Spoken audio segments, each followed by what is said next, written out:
Hello, my green skins, and welcome to another Orc War Chief Reviews, and I'm broke. I am Silbrook, and this morning, we are doing an extra stream because I'm testing out the remake of Killing Time to see how it looks, and Bob has played a brand new game. So both of us are on the fun that is the fun. Also, the fact we get to talk about a little more about some of the stuff we brought up last night, like for example, the fun that is P Diddy's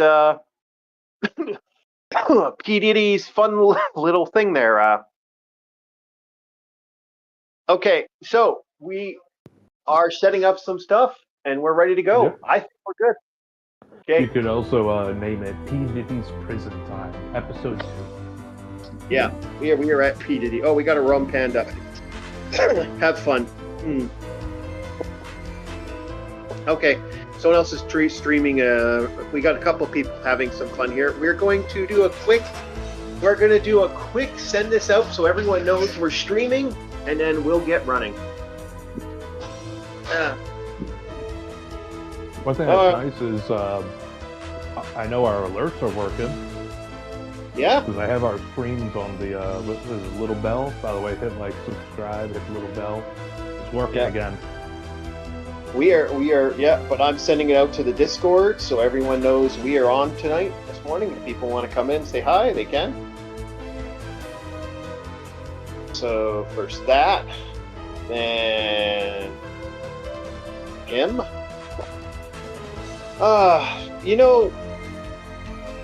I know it's slowly been disappearing from the radar, but you guys, do you think I should do,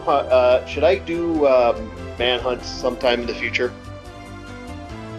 If you think we can get it under the radar for October, I think it'd be pretty classy. Like terrible game for a horrible night, you know? Yeah. I'm thinking it might be one on the list. I still like the game. I still think it's one of the better horror games of all time. But I mean, we are pretty high on that list of games. I'm like, do I really want to risk it? And no, because it is a definite like that was at one time a channel killer. Like people would get completely. Same with the Punisher game. Yeah, it was a channel killer back in the day. I don't know how good it is now. We have a couple people, so yeah, we are good. We are in. I have music in the background. We are good. I wish I could remove our audio. I could hear us too, but there we go. Yeah. So this is the first. I'm going to start off. This is the first playthrough of Killing Time. I have not played Killing Time since the goddamn fucking since I had my 3DO. And Bush administration. Yeah, no, but it was up there. We're gonna go easy because I don't got the proper sound cues. But wow, this actually plays way. Wow, does this look crisp? Bob, you've never seen this game, and I'll tell you this right now, Bob. You are going to be kind of shocked at what. I was about to ask, what's the synopsis of this game? You play an archaeologist who is an Indiana Jones-like individual who has come to this area after losing touch with your friend for over like 3 years. So this is during the Prohibition era, and there's going to be some fun stuff here if you actually want to listen in. I'm going to be yeah. I'm going to walk into the ghost so you can see it. Hold on. I'm gonna need you down at the dock tonight. We're expecting another shipment of arms. Well, boss, where am I gonna put all this stuff? I mean, the storage room is almost full. I can't even walk in there. Guess you'll just have to stash it around the grounds. Well, I don't like it. I mean, booze was one thing, but guns, I don't know. Quit worrying, Mike. Our new associates from Chicago will be here this evening to take the guns off the island. Wow. They will pay us handsomely for I'm the seeing arms. it on the live they chat have new now. contacts. What do they call this? It's not quite rotoscoping. It's FMV. It's called full motion video. Okay, yeah, they got the live action actors, cheesy costumes. Yeah. What makes this really interesting? Did you notice what they did there?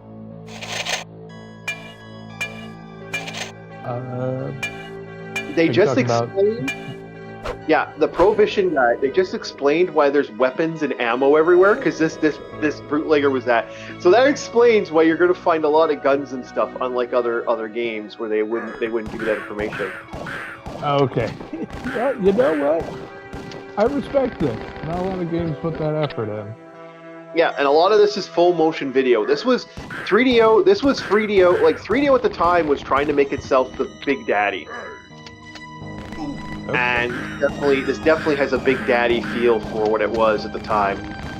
These mobsters? Yep. Are you taking out right now? Okay. Yep. They're mobsters that are undead mobsters. Everything in here is undead. By the way, this game is so old you will not see reloads. that is the tell of a game. How old is it? Does it reload? Yeah. Reload. Does it reload? Does it reload? That reload thing became a thing back in the day. Unless it's a double barrel shotgun. Yeah. Oh no, even the double barrels, you technically don't get a full reload like function on this one. This one you just keep firing. But here we are. We are playing this, and actually this does play good. This was also this game, to little knowledge to those, this actually is supposed to have a lot of this was supposed to hit more than just one or two consoles. This hit a little bit of everything. This was supposed to hit everything. Unfortunately, it didn't. Also, geez, you were in the arcade when you were younger. Mm-hmm. What was it? The full motion capture? Is that what it's called?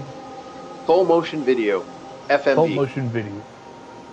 I remember seeing a on-rail shooter that was 90% FMV. And it had it was like a mixture of gangsters and pseudo-military looking guys. I think they were supposed to be like some sort of SWAT unit. But the people would come out and they'd just be like shooting in random directions. They even had like girls with guns and shit. Yeah. I was in an arcade at one time, and the charm it had for FMV, I was like, I love how cheesy it is. Well, this is of that era too. Like, look, I'm fighting right now. I'm fighting a bunch of guys that are like carrying sword, like fucking scissors, like 1,000 gardeners here right now. Like this is the game. Like they added all this flavor to it, and you can collect their souls too. That's actually kind of neat about this one too. You can actually get different soul forges and stuff. Oh, Chief, how dare you? Think of the tulips. I know, right? So, yeah, and so this is actually a very fascinating game. So I wanted to play this out because this also is one of the few games that's like, hey, let's actually try to make this as realistic as you would see something of this era. And that is kind of like, no, this tries to make itself look like an actual, like the actual locations. Like this is a serious effort. Like that's what makes. Okay. Can I be honest as a player? Because we're both going to be doing reviews today. As a person that if you were like people like if you are into like shooter history, this is definitely a game you have to play. But if you're not into shooter history, like if you're just into like, go play Call of Duty. I don't know. You equally depress me. Just go play your fucking Call of Duties. Because like no, this is shooting history right here. That's the reason I picked this up. By the way, shotgun. See, look, no reload, just a lock and shot. You gotta wait for it to get there. Yeah, it's getting there. But you just empty the cartridge. So was this? Mm-hmm. Oh, there's the shotgun. Oh, that's a pump shotgun. I was talking like the super shotgun in Doom with double barrel.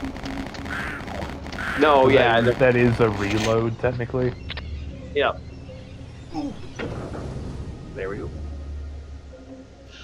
Okay, Night Dive Studio knocked it out of the park again. You guys got to start fucking. I wish like start like subscribing to me because Night Dive Studio hit it out of the park with this one as well. This is great.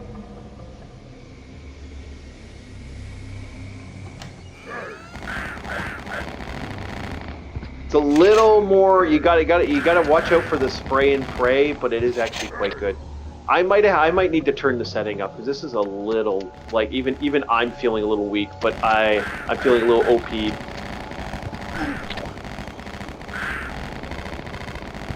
Overall, great game. As you can tell, it's actually not a bad game, not a bad shooter so far. This game gets interesting with the boss loots and monsters and shit. Oh yeah, but yeah.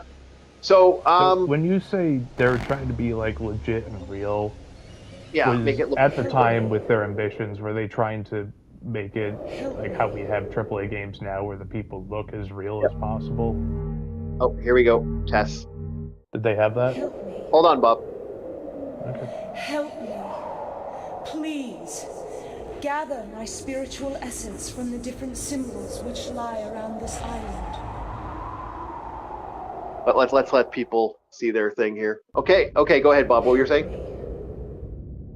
What I was saying was the same way we have AAA game graphics now, where the people almost look real. Like Yep. you can just rip them out of the game and they look like a legit person. Was that kind of the same thing with the ambitions of this studio? When you try to make it as real as possible. Well, this was 3DO Studio back then. This is actually the 3DO company. The game plan, like I said, this is. I would honestly say this is the first shooter that did it right. Like Duke Nukem and the other game, the other well-known game, like from the early days, was Duke Nukem and Samurai Warriors. They really don't. They don't do as. I mean, not Samurai Warrior. Shadow Warrior. Those games try to look the part, but you kind of get that uncanny valley. This one really does try to do that haunted. This is the reason I also did Killing Time, because it is a haunted game. It is a haunted game. You are legitimately trying to, find your way through stuff, and that's kind of how it is, By the way, great boom shoot. By the way, always good to have a great boom shoot. You want a good boom shoot? The boomer shooters. No, I mean shotgun. Great boom. That's a great boom shoot.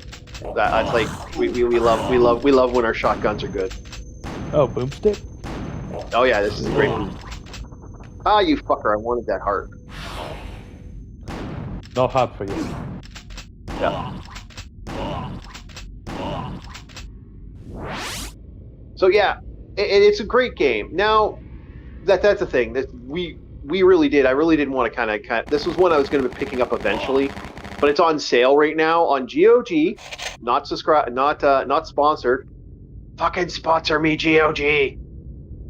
Half my games are your games.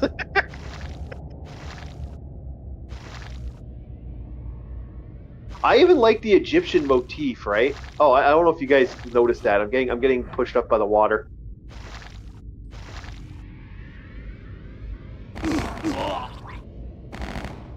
So, yeah, sponsor me, GOG. Oh, it's kind of like Hexen and Heretic, where the water flow gets strong. You're This also actually is like moving in that direction. Yeah, this also is multiplayer crossplay. I don't know if this is multiplayer co-op, but I think it's multiplayer crossplay. I don't know if it has a good Like death there's scene. a PvP mode? Maybe. I'm not sure. Okay, because you said like multiplayer crossplay. Yeah. But not a co-op. And I was like, that makes it sound like the arena shooter. Maybe there's a PvP. co-op. I actually don't know.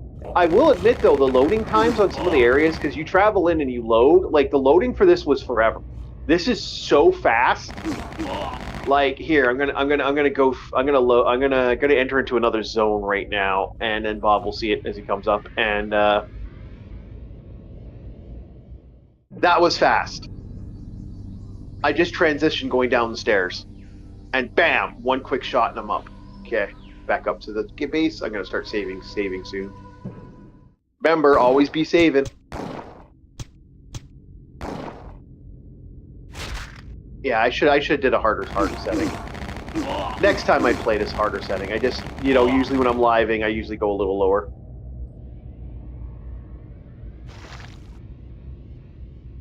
So, Help me. see, did you see that transition, how quick it was? I did. Yeah. I honestly thought it was still the same area. That was pretty good. That's a fast load. That is actually a really fast load. So next on the docket there, yeah. So that's my thoughts on Killing Time. I'm enjoying this, but we're gonna let Bob start off his thoughts on Ghost of Yosuke because that's the other reason. Or do you want to wait and see if we get a couple more life beats and I just keep talking about Killing Time for a little bit longer? Keep talking about it. I need you to buy me some time. I'm having my breakfast right now. Okay. Well, I got peckish. I'm sorry. I just got hungry. yeah, I just had my last two pepperettes there today, and I'm out of certain things today for a while. But yeah, I get what you're saying. Okay, no problem. Overall, oh shit! Look at those doggies. Bad doggies. Bad demonic hellhounds with 2 heads and chicken heads. Ah, bad foreign hunter. Bad big old hunter. Let's get some shells. All right, I'm going shotgun. Sorry, doggos. You're getting the shotty.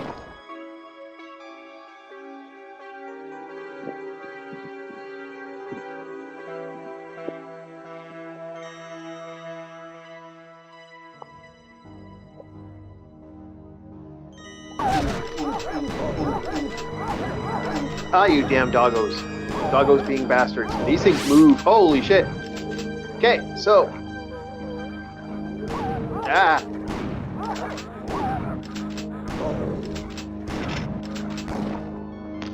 Someone tell someone we're live now if he wants to pop in.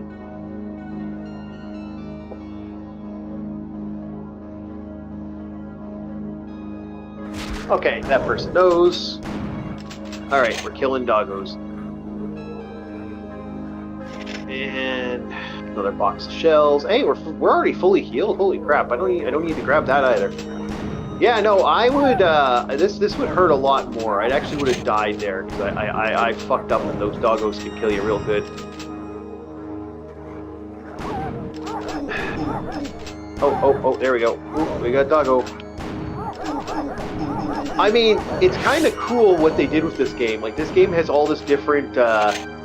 Different styles of weapon, not style of weapon, but style of you have full FM videos and then you have claymation figures, eh? I'd love to get the claymation figures. I wish I could get my hands on those. Those are actually kind of cool. And I think we need more claymation stuff. Oh shit, something's attacking me. Where'd you come from? I shot you. No, you died. You die now. Okay, the dog kennel's done. Uh-oh. We got chickens.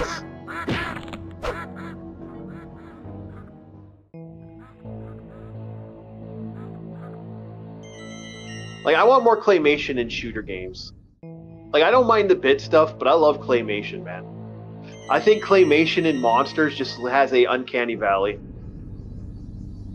You know, if someone was to ever do a complete remake and redo the game from start scratch and give us a better version, I think Witch Haven is actually a game that I think actually deserves that remaster, like a remake.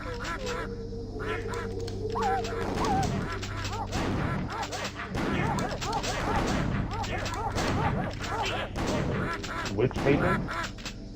Yeah, it's a really shitty game. Like, it's really bad, but I mean, if you were to fix it up and do certain things, that game would be really, really good. And yeah, overall, great on some levels. And it's an interesting game that's kind of just awful. But if you were to fix it, yeah, that could be a great game.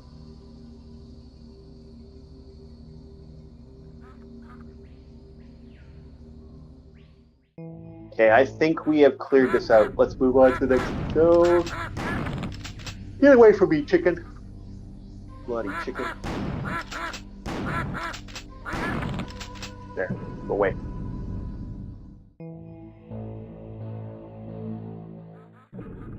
Is there anything over here? Oh, yeah, chicken. Health.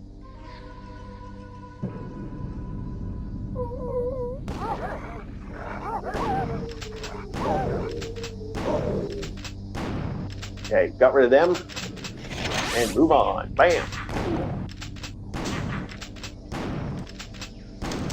Oh, we got our Fester zombies too.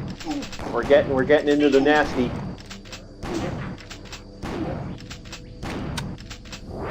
Okay, more shells, more ammo, and we move on. Bam. So, we got a power up. Okay, unlimited ammo power up. Let's go. Wait. You must shoot it. Shooting a Tommy gun. You must shoot it. Tommy gun. Unlimited ammo. Kills everybody. Having fun. Shooting people The in way head. you stated a power-up, you sounded almost disgusted or, like, tired of it. Like, ugh, a power-up. Well, because it was in the middle of fucking nowhere. And there was no one in direct facility. So basically, it showed up just to get, like, you know, I wasn't able to do too much damage. Like, that would have been great in an area where the Tommy gun, like, could have been really, like, you know, imagine getting that when you really need a weapon, like, to really need the damage. Okay. Yeah.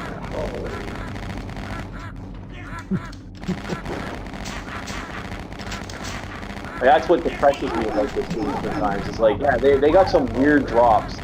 Like, there is one, I remember there's one, an invincible fire drop.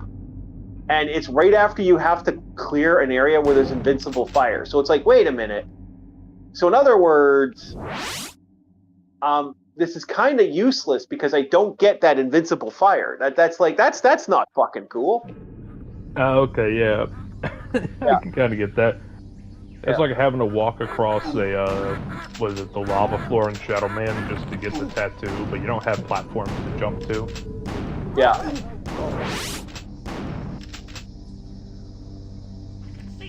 That's my only pet peeve with this one. It's like, yeah, it has its moments. There we go, got him. Got another guy, killing all those dogs. Luckily, there isn't so much respawning in this game as there is like re-looting type of thing. Like monster closets don't fill up like that, and also the bodies, if I remember correctly, stay where they stay. But you don't get as much monster closets like you would in some other games. Monster closet?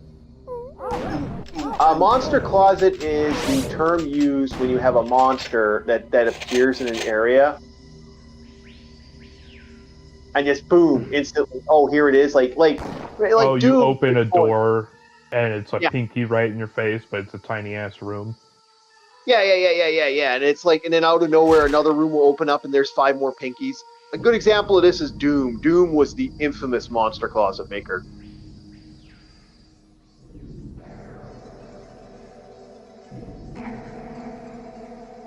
That was a joke, yeah. but I have a feeling it's low hanging fruit. Probably. So, do you want to talk about Ghost of Yosuke now? Because I know you've been playing it, and you've been kind of like, ooh, I'm playing that game. So, first of all, I want to ask you a question. With all the controversy around it, the whole maybe Sweet Baby Inc. shit, are you of the opinion that it was? Did you see so far, since the little bit of you've played? How many hours actually have you pulled in it? First. Let me pull that up. I had been playing for 8 hours. So you got 8 hours in a game that's probably anywhere from 24 to 36, right? Depending on if you do all the side quests, it could probably be 60. Yeah. And I'm assuming you're speed running it. Well, no, And I'm talking I wanted about... to take my time with like the story instead of running everywhere. Yeah. I walked whenever it came to character moments. Okay, so you're a story. So yeah, but you're just playing the story. So your average story playthrough would be 24 hours, right? I'm also doing side objectives because the side missions have some good stories too. Okay. Yeah. Okay. But So you back on the original question, the Sweet Baby thing. I don't see I it. heard there was some controversy about it. Like I was hearing that they were making it woke, and you know. Yeah. Yeah. Unless they at last second was like, okay, scrap it, we need new stuff. Yeah. I don't see it as much. Okay. Because if it was Sweet Baby, it would just be pure girl power. But the main character, Atsu, doesn't come off as girl power. She kind of comes off as like a... what do you call it? Not sheltered. Like, you have a bunch of bumps and scrapes and scars. He's like a scarred tomboy. Is the best way I'd describe it. So the big question is, like, with this being, you know, because like I hate to say it now that games are doing this. Like I this is probably something you weren't 100% certain I was even going to bring up, but I thought, you know what, I got to bring this up. Oh shit, I got to watch me it. the wild card. I had to. Yeah, you got to show. You got to make sure you're ready to understand what you're doing, man. And Yes. Go ahead. yeah.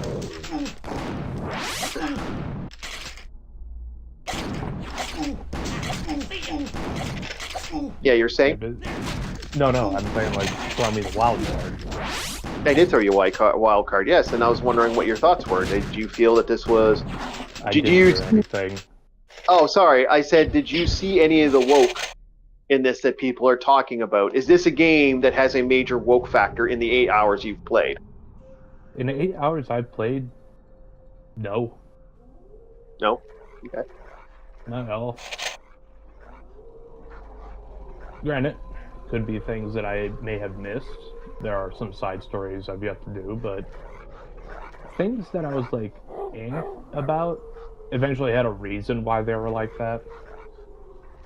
Nothing Okay. felt forced, necessarily. Okay. Okay. Okay. So, all right. There's that. That's a good sign. At least we know. At least within the first 8 hours, you haven't had a Baldur's Gate 3 moment where you're like, oh. Yeah, no. In fact, I actually want to know more about some of the characters I meet.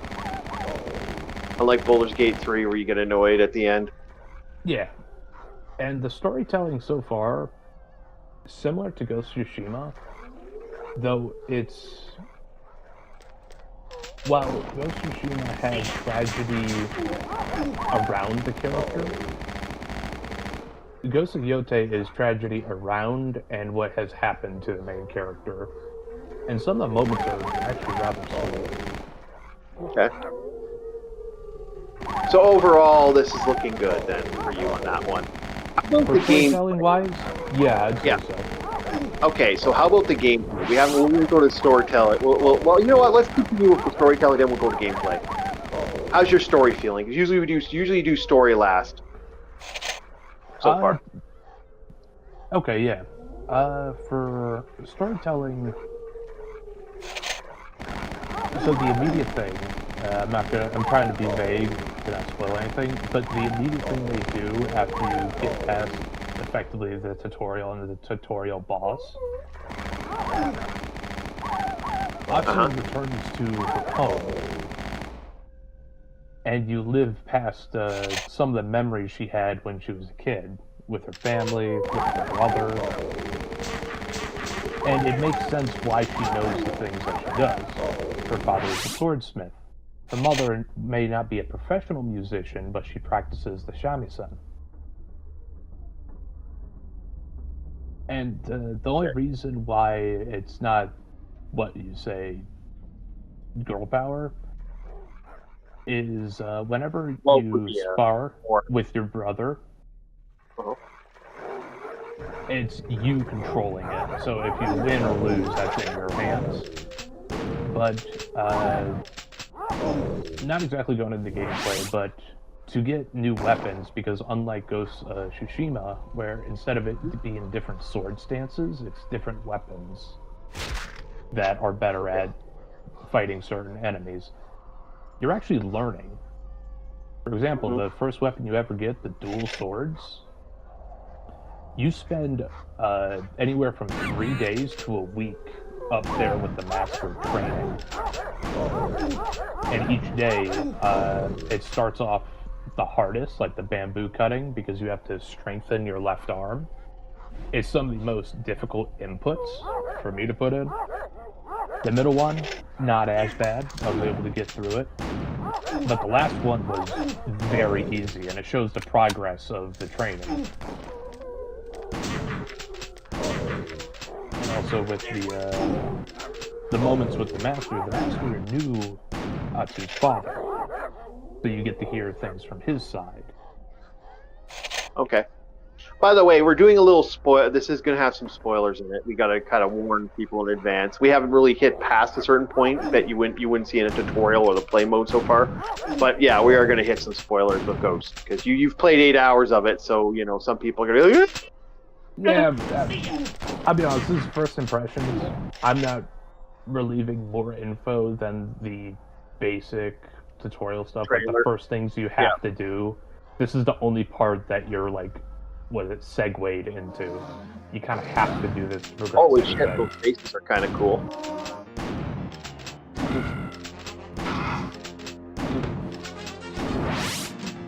But I think that's where I'm going to end it for the story portion before I start going into spoiler territory.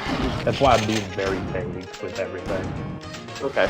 Well, how about the gameplay then? We'll step back into the gameplay now because we haven't really talked about that yet. Okay. For those familiar with Ghost of Tsushima, the gameplay feels slightly different, but in familiar hands. If that makes any sense. Okay. The subtle differences are the weapons. Instead of having sword stances, you have to learn each weapon to have an edge against certain other weapons that enemies are using. Like, prime example, when you learn the dual swords, that's more effective against spear users. That would have been the equivalent to the... Spear? Okay. That would have been more... it would have been equivalent to the water stance in Ghost of Tsushima, where it's rapid blows at a very close quarters. Does it make sense in, like, HEMA manuals? No, not really. Does it look cool? Oh, yeah, it looks fucking cool. Yeah, that's about it. Like, oh, I finally got my double barrel. Now, if you ask me, I'd be using Spear and the Odachi almost 24/7. But the stupidest thing for me with the weapons is while each weapon besides the one sword, the single katana, has their edge, whenever an enemy has a sword, and they almost always have a sword, I'm not going to say forced, but it's advised you go back to your single sword. Because it is possible to defeat enemies with other weapons, like the spear, the kusarigama, the odachi, the dual blades.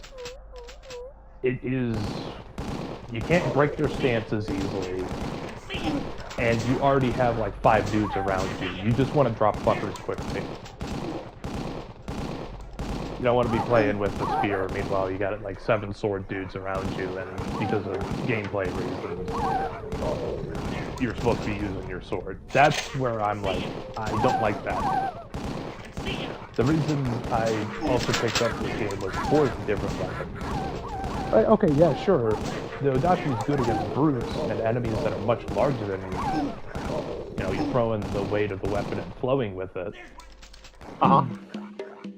But don't make me go back to the sword every time. Let me enjoy these weapons. Well, do they allow a certain loadout? Are you allowed to carry more than one weapon, or do you can carry all of them at once?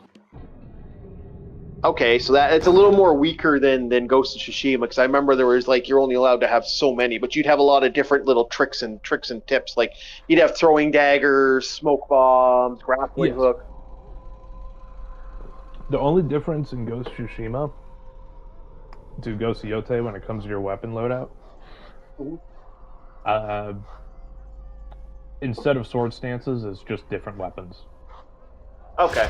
It's an immediate quick switch. It's hold right trigger and select the weapon you need that's effective against that enemy until he draws his sword, and then it's a boring fight with katanas. Okay. I love spears. I love spears and Odachi so much. Only thing that's missing from the game is a Konabo. Give me the big club. Okay, so here's my thing. Okay, the neat little thing about that. But for me, there should only be so many weapons you should be able to carry. Give you something like that. Like, this is something I'm actually...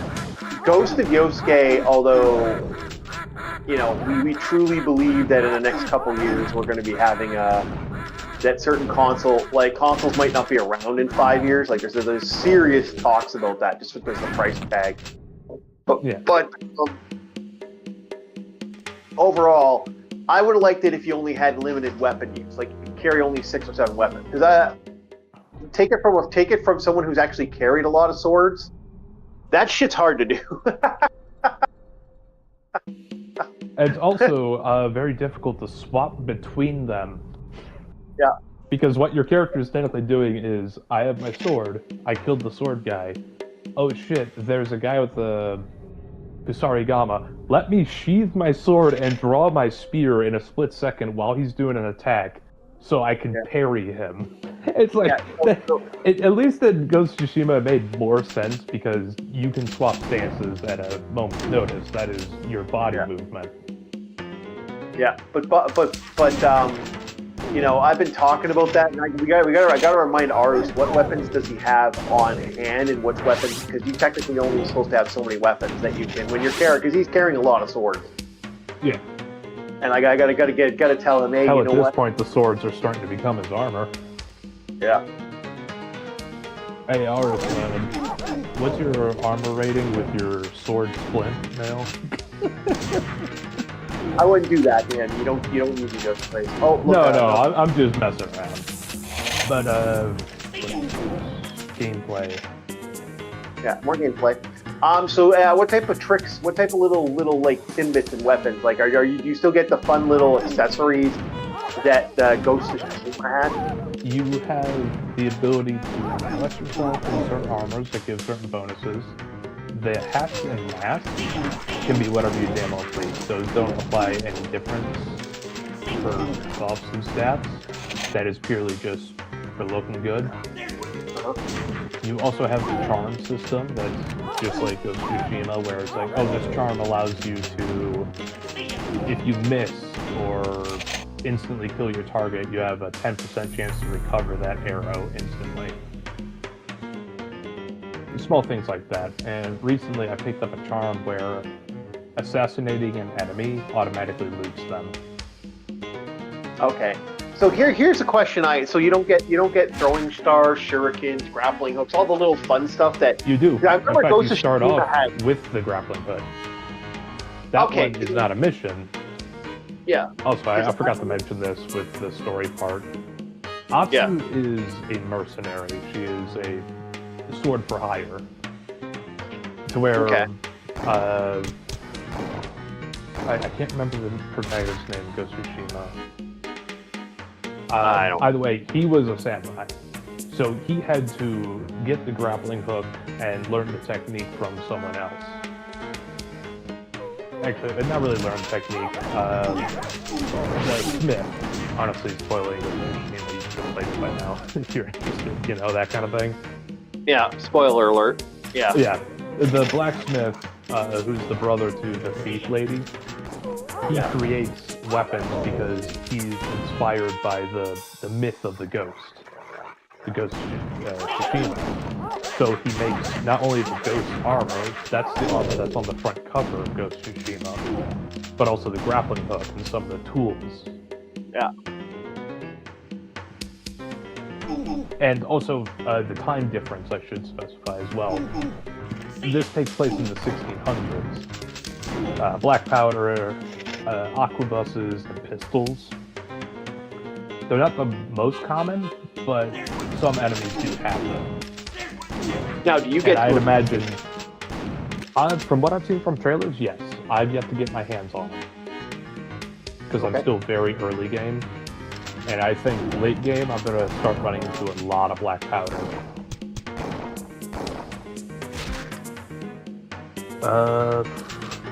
But yeah, with the throwing knives and everything, I have to figure out where to get that and learn the technique. recently I picked up a recipe for poison. That's where I last left off.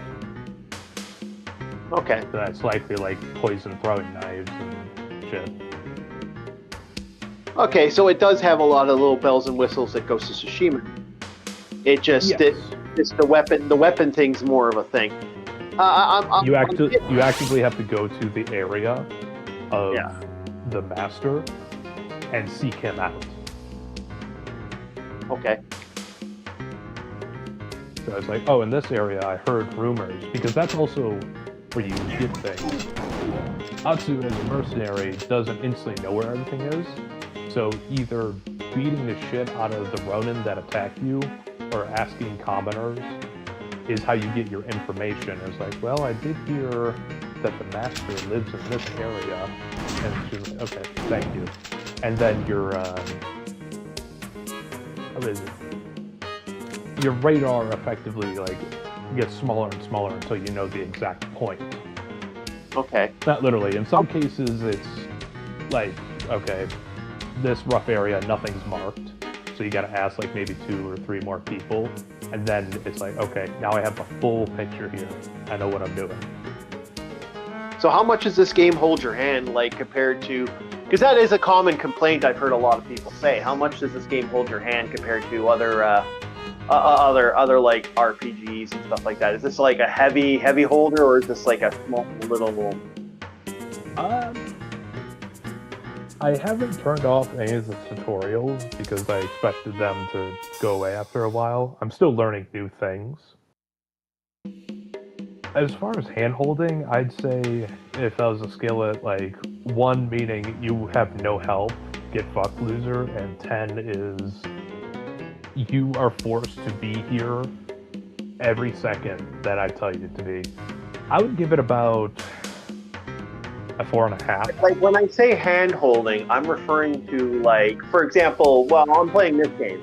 I got the RSP, but like I don't know how to get down the stairs. And I'm having a little bit of a trouble with that. And this game is one of those games where you gotta kind of find your way down stuff, and it's like this game will kind of. Either way, for Ghost of Yotei, at some points it's a 4, at other points it's a 6. Yeah. Okay. Some points it's like, okay, yeah, I kind of already know what I'm doing. Other times it's like, oh, thanks for the info. That's nice to have. Like, over in this ninja area, they have the same thing as the thieves camp, you know, where they'll start marking things. And I found a cipher. The thing is,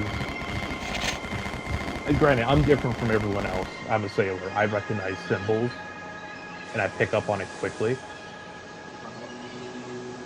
With the cipher, it's like, hey, if you need to get a refresher, swipe left on your touchpad to pull up the cipher. After the first 2 times, I knew exactly what the symbols meant. These buffs are so annoying.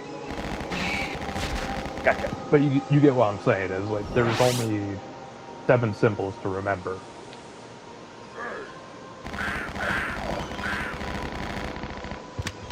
I see what you're saying. Hey, I found another. And it's optional. You don't have to flick it up. It didn't like, hey, remember this? No, it's like, hey, if you need it, it's here. Okay. Another cool thing about gameplay is the camping thing. Uh-huh. So at camps, that's a way you can recover spirit. Spirit are the little yellow orbs that you use to recover health or do special moves. Now, as you kill enemies or do certain things, you get spirit. It's mostly from killing enemies, but just sitting at camp and recovering your spirit, you can cook a meal, and that will allow you to get a small buff, like where you eat fish for a small, or a major utility buff, or where you eat mushrooms for a small health buff. Yeah. And it's very interactive. It's not just like, oh, I cook it. This is the first time I've seen a game that positively used the gyros in the controller. You know how you like do the whole controller up, back, down, left, right. Rotate it. Bob, hold on a sec. I got Mhm. myself a flamethrower. Oh, nice. I love flamethrowers. Yeah. Okay, so anyway, keep going there, Bob. Sorry about that. I just had to. Yeah. So I got as to you're cooking the mushrooms or the fish, it's on a stick, Yeah. and your perspective is like you're holding the stick. So you hold it over the fire, and it's the same thing with starting the fire. You move your left stick and flick forward on your touchpad to send the sparks, and you Ah, slowly compress the trigger to blow on the flames to start it up. You have the option to skip that though. The starting animation of the camp. no, up to the. Oh, you got to flick these special controls and rub your buttons, and I'm like, yeah. You got me up to motion controls, Bob. Oof. I think there's an option to turn it off, but there is an option to completely skip the fire starting. Yeah, I skip it all, man. Skip it. I'm using a flamethrower. Another thing too is for the shamisen parts of the missions, you scroll left to right on your touchpad to get the right tune for the song. Granted, it's like you scroll, you find it, and then you could just let go because your character then plays. Yeah. I see what they're trying to do. It's a novel idea, but I may have not seen it because I never bothered to turn it off. There may be an option, but if there isn't, please put one in. Some players may not enjoy that. Yeah, I'm not gonna enjoy any motion control. I hate them motion because they don't give us anything good. I hate motion control. All right, already. Trying to Wait, think more what? of the gameplay. Go ahead. The What last about? little bit would be what would be like a third section after gameplay? Just We'd be talking about music and effects. Would be so. What? How does this game look? just like Ghost of Tsushima, absolutely gorgeous. Does it give you the black and white filter like it did one of the other ones? I remember that That was is the an thing. option. That is an option to have the Kosugawa film grade. But that's when you're like first booting of the game. It is an option. Party infighting. Now, the bad. way I play it, and maybe the story may come off as a bit differently, I play the game in Japanese with English subtitles for slightly more immersion. And that's how I played Ghost of Tsushima, and I loved it. Each area has not only its own distinct personality, but there's a slight color grain to it, where anywhere it's green, like verdant green forests are more vivid. Fogs can be almost oppressive. Like, you never know if there's actually an enemy in the fog. Like here's the question I gotta ask you. Do you have something like this happen? Like what? I'm gonna send you an image right now. Did you see stuff like this? This is something that happens to a lot. Like where I'm. Oh, also I should say, this morning there was an update to the game. I haven't booted it up since, so. So do you see that type of in moments in life?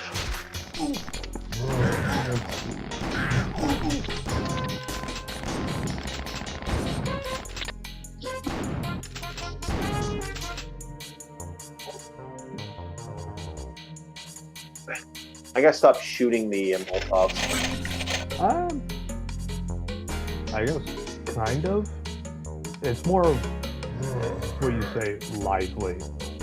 There's more of a distinct personality besides what you're showing me. Yeah, because that Very boring. well, it's not boring, but it's like that like because keep in mind that area, because of the rain, it created a unnatural fog zone in one location. Oh no, I'm talking like fog that's almost up to the treetops. Yeah, but that is yeah, I see that too. But what I'm saying is Where I'm talking about Uncanny Valley is where you'll have a fog and a dew point in one specific area, which you shouldn't normally have. That's kind of that uniqueness So of. they do the same thing that Ghost of Tsushima did, where the edge of the area, it just looks like a forest, but the moment you go in said forest, it's almost like the skybox changes to try and get the player more in like, hey, this is this kind of area, this is the vibe. Okay, so it's a zone. It's a zoning thing. You're basically saying that's what you're saying to me. Yeah, that's what I've seen so far. Okay. No, because I was just asking if it had more of a higher energy. The only time I've seen something close to that, it wasn't in one area, it was the entire area where the fog was like knee level. Yeah. Which is unique, which is because, kind of cool, because like when I went over it's a marshland. Yeah, well that wasn't a marshland, but when I went over there, no, you not could what you showed me, but in game I've seen it. Yeah, I know, but that's what I'm saying though. But when I went over there, it was so heavy underneath your feet. You actually couldn't see when you walked. You couldn't see your feet. Like it was that heavy.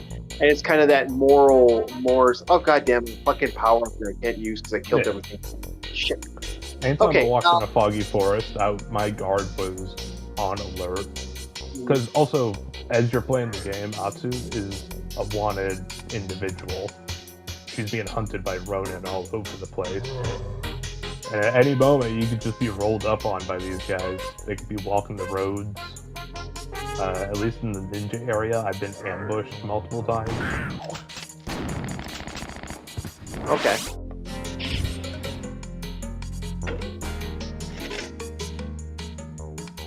Alrighty, okay, that's kind of neat. So it does have a good ambush system. Yeah, they even set up these rope traps where they have two logs across a road, and there's a rope going across it, and it's supposed to trip your horse. And then cause I jumped it, and then 4 Ronin immediately ran out. Okay. I was like, oh shit, they were ready. They were expecting me to get tripped up by that. Alrighty, that's an interesting thought. That's an interesting little thing.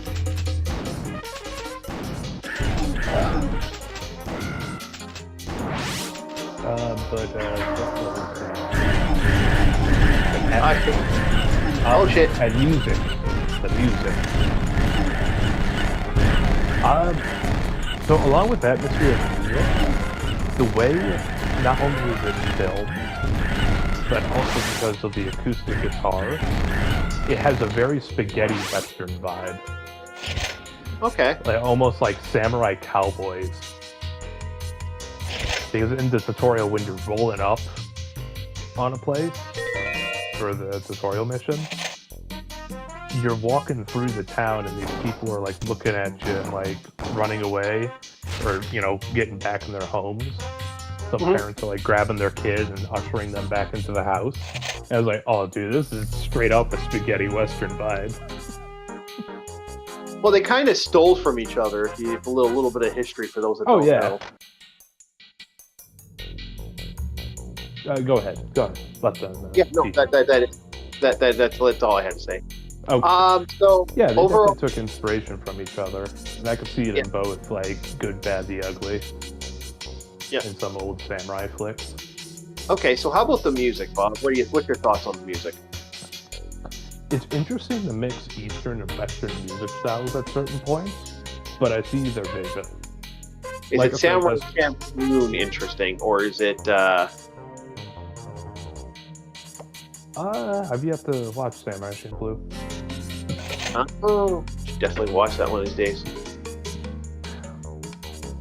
But only at certain points will you hear a guitar. Like, playing certain songs. Like the Song of the Wolf on the shamisen when you learn new music. That one is like almost 100% Western feel. You'll play the shamisen, but in the background, you'll hear acoustic guitars. Like you're riding on the wind, pretty much in the middle of a desert kind of feel. The other one, Song of the Shrine, that one has kind of like a sultry violin in the background. It's a way, I guess, to not only have just the shamisen playing on like empty wind, it's adding to the feeling. But the violin's supposed to be more serene. The guitar is supposed to be a bit more adventurous. So here's a question. You talked about that you can use a shamisen, this song thing. Are they kind of going with that, like that vibe of? I hate these wasps, by the way. Does this have more of a vibe of, like do you actually can you play it? Can you play it in markets and make money? Is it actually something you can? Is it a functional thing, or is it just something to play just for shits and giggles? So it does have some function. One moment. No problem. As Bob gets that done. Yep, sorry. Getting back to my couch. Hey guys. Hello. Guys, he says. Gaming legend, and someone else sent me a video. What What's up, man? But the shamisen, the basic song is just there for vibes. The Song of the Wolf, because that's a game mechanic, the wolves, it's also kind of like a metaphor. Atsu is the lone wolf. They're a wolf den, and the wolf there will lead you to effectively like the bandit encampment and help you fend them off, kill all the bandits to free another woman. And as that relationship between you and the wolf builds, you'll eventually learn the song of the wolf, and that has a chance of summoning the wolf to fight alongside you. You get a puppers? Oh, that's kind of cute. Yeah, it's not always with you. The moment the fight's over, they'll usually dip. But the same way Ghost of Tsushima had the showdown, where you call out the enemy, you have your hand on your sword, and try not to get faked out by the guys, which is not that hard.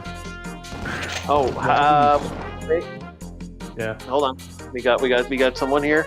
Happy Saturday, everyone. Happy Saturday. We are just enjoying ourselves a couple remasters, and Bob was talking about the new Ghost of Yotei. Ghost of Yotei. Yeah. So whenever you do the showdown, when you successfully get a cut on the guy, and obviously he falls in dramatic style, the wolf will jump and rip the throat out of the guy that was coming in from the other end. Like, both of you move in one motion. It's kind of cool. That is kind of neat. On top of other things, the wolf can, mid-fight, if it doesn't outright kill a guy, it'll grab his arm and hold him there the best it can, and you get like if not outright killing, a very highly damaging strike, but most of the time it outright kills him, unless he's a brute. Okay. So next big question with this is the music was that. I guess overall, Bob, the next big thing I wanted to ask you about. Did you try the English dub or no? Did you just go straight to No, okay. I went straight to subtitles. Like I said, it's for immersion reasons. I did the same thing for Ghost of Tsushima. Oh, so I don't know if the English voice actor is good, bad, or ugly. Okay. Yeah, that kind of thing. It's like, how does she deliver her lines? I don't know. But the Japanese one, mixture of seriousness and at certain points has a bit of a comedic side. Okay. Yeah, she's a little playful at times.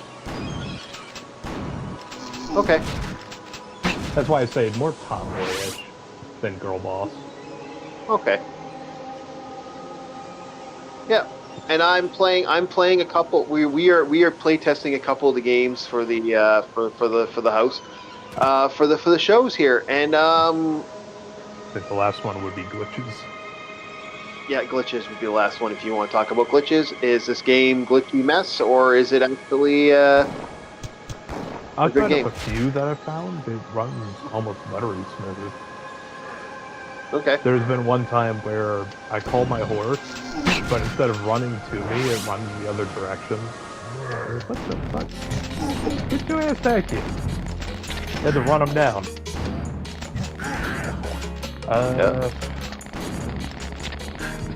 Other than that one, none of them really stuck out. In fact, I'm having a hard time remembering.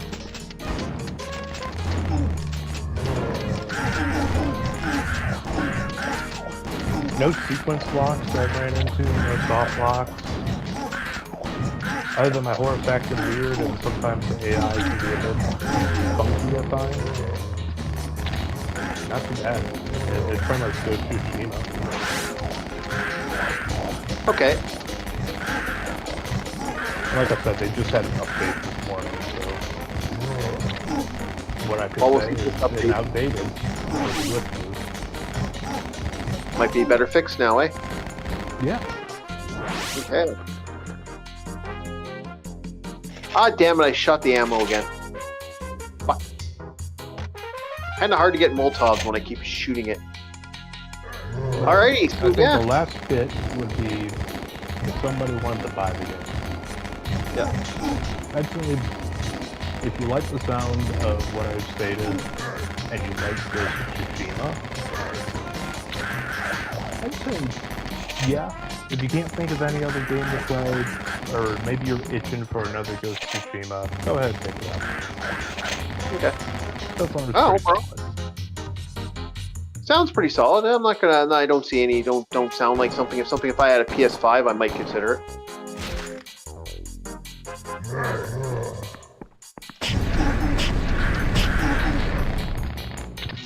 So yeah, that's Bob's first impressions of Ghost of Yotei. Okay. All right. So we are going to see about. I got one other game I want to test out on here. We'll see how this works. I don't know if this will go well. And yeah. So we are. Overall, it sounds like a decent game. Like I could keep going like this. How are you guys? Honestly, I'm kind of itching to get back on it when we get done here. So how are we playing this? This is being played on my micro PC. This is killing time. Bob plays on a PS5.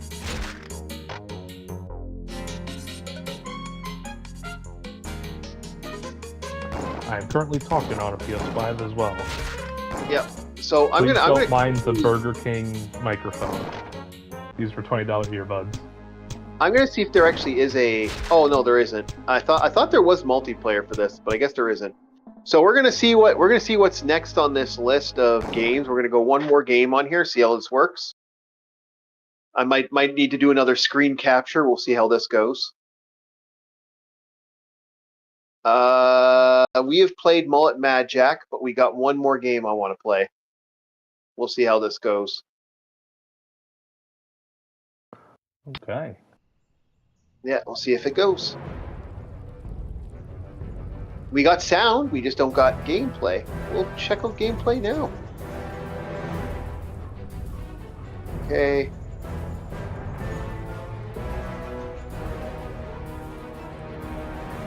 All right.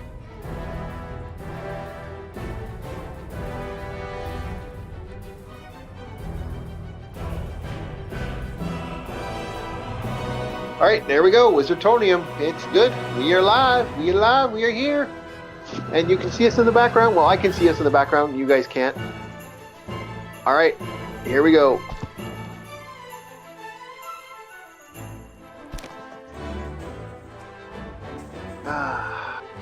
One. You know what? We're going to go Sorceress. We're going to go Sorcerer. I want my sorcery. I don't know if you said it already, but maybe it's the PS5. Oh, cool. In the once peaceful Well, realm of some Terra people like the PS5 ancient games. seal People was don't. shattered, That's kind of what I am. unleashing I'm all over the untamed place for swords of gaming. I love darkness games. upon the land. But yeah, no, I'm playing this on my Mercenaries micro lost. PC for 90% of the stuff will be played on this. I won't be using capture card to get my Descended Switch. upon the No, one thing I will say unsuspecting is, pillaging and plundering knowing how console launches are, And it's like typically their what do you call it? Their flagship game, the thing to kick off the console. Like what was it? PS4 had Knack. Yeah. Who the hell remembers Knack? Yeah. I have a feeling I may join you guys PC Master Race if the PS6 comes out. I hate to say Because I can get a PC for the same damn price.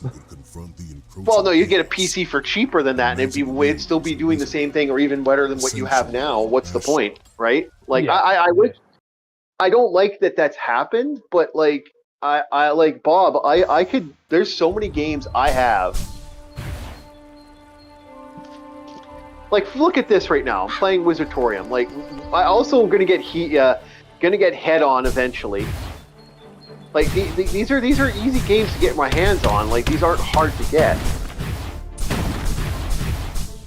So I am the mage today. I am the wizard. I'm casting spells because I am the spell.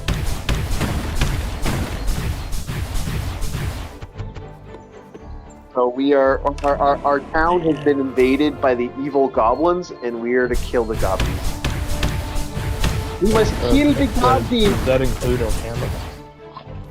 No, our cameraman's fine. Okay. We paid him already. Good goblins get paid. Yeah, good goblins get paid. Bad goblins get the wand up the ass. See, here's a little gobby. Bye bye gobby.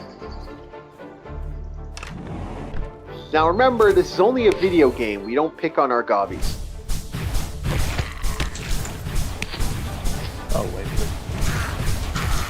we don't. No, we're not supposed to.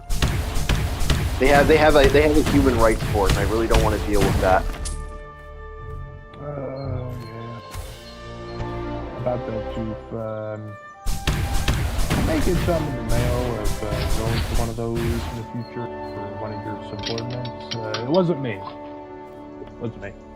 It was Stop kicking the goblins. It was Fred. It wasn't me. It wasn't me. Kick the I told goblins. you it wasn't me. Yeah. Don't kick the goblins. You kick the goblins, and I gotta pay for kicking the goblins. I like my boys. They're good boys. They're sweet boys, and we don't need to play. We don't need to play I the. didn't say it was me. Why you keep blaming me? Come on. I know it Not was really you. that bad. Yes. I've heard the complaint. I've heard the complaint of you dropping coins down storm drains. You know how mean that is to them. Like them just sitting there, like not being able to reach their little hands, trapped in the storm drains as they're screaming and crying. It wasn't a storm drain. It was a dam. It's not fair. I was say the dam may have had turbines that would have shredded most other things, but hey, they still got the coin, right? Wait, should I? Damn. Yeah. Don't pick on the gobbies, okay? Stop it. I just realized what I did. I told myself. God damn it. Yes, you did. Thanks a lot. Hey, Fred, it's coming out of your face.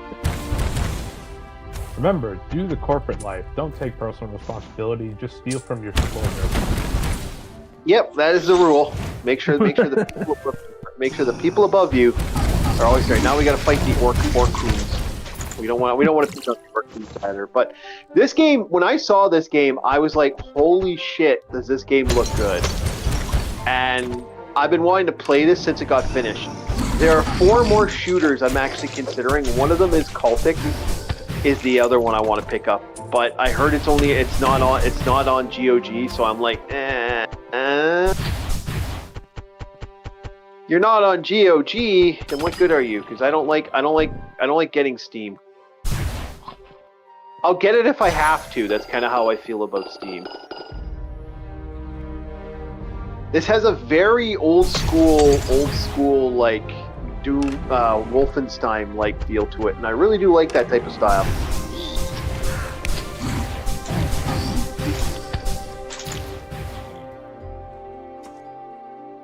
I don't have enough. Okay. And I like. So, I looking will at the say staff, I was getting a lot of what is it? Heretic. Yeah, the railgun starting. staff. Yeah, a little starting staff with the yellow stone. Yep. Good game, by the way. Great game. I should actually. I think I've already played through Heretic already on the channel, so I might. But I might. If people want to see more Heretic, I'm not against doing more Heretic. I love them Heretic.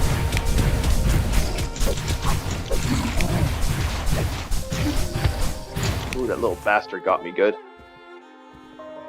Turn your back and you get blasted.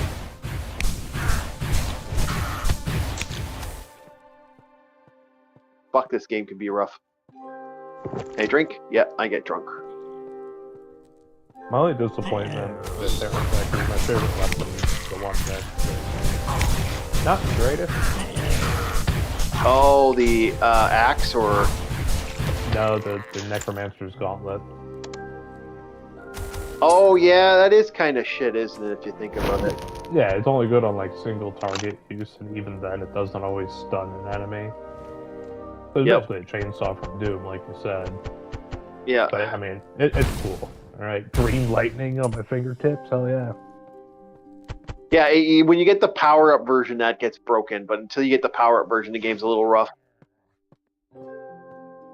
Is this worth playing? Actually, you know what? If you are an old-school shooter guy like me, you're a boomer shooter like me, oh yeah, this is gonna get hours.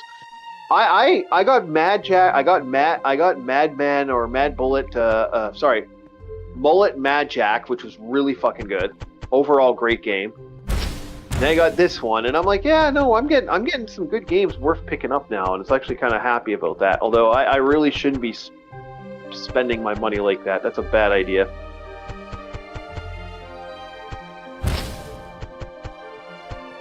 This might be a month where I'm looking around going, I don't want to do that very often. It wasn't because he bought games, it was because of the goblin situation. Oh, it's because of the little work on situation. Like I said, if I was doing an odd job right now, I would not be on this. I would not be doing streams right now. But because odd job situation a little rough this month, I'm like, okay, stream time. I'll stream. I'll put some stuff on there. I'll get people's attention. Say hi. Yeah. Yeah. No problem with that. Also, is the chat updated for you? Because I closed the video and reopened it. Did it update, or did we get that again? Were we getting that again? No, we're here. I'm good. Okay, because the last thing from Brave. Yeah, we had up to 5 people, and then it went down to like 2. Oh, there we go. We found the secret. Oh wait, people just blinked in and out? Oh man. Yeah, that happens all the time, though. I think that's like that glitch is somewhat annoying. Oh, Okay. Cloak of Invisibility. I was a little disheartened. It was like we stopped in for 5 seconds. They're like, let's get out of here. No, we're good. We're good. Good. Oh, I just used the Cloak of Invisibility. I didn't want to use the Cloak of Invisibility. Shit. How do I turn it off? Ye crit. No, I can't turn it off. I can't turn it off. Ah, son of a bitch. I didn't want to waste it. Oh, well. Continue on. Ah, shit. That's aggravating.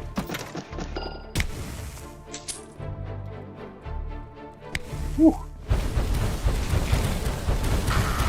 Yeah, this is actually kind of odd for a boomer shooter.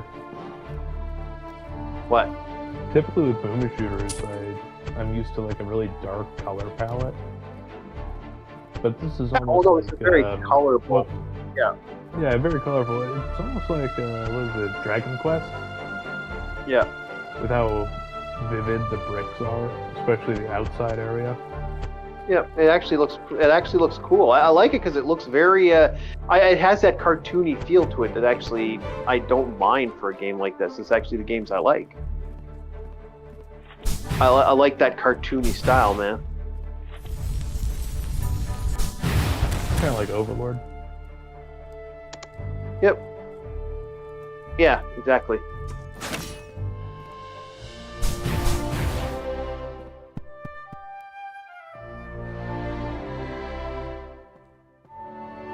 Charge shot! Boom.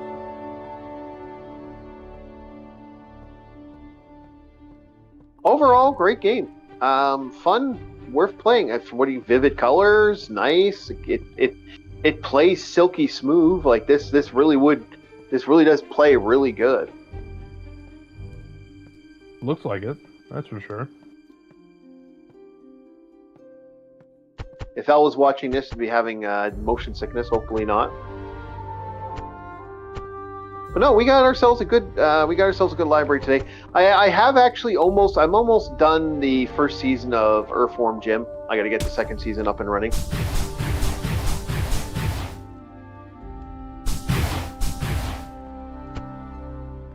Once second season's up and running, I'll be I'll start the review.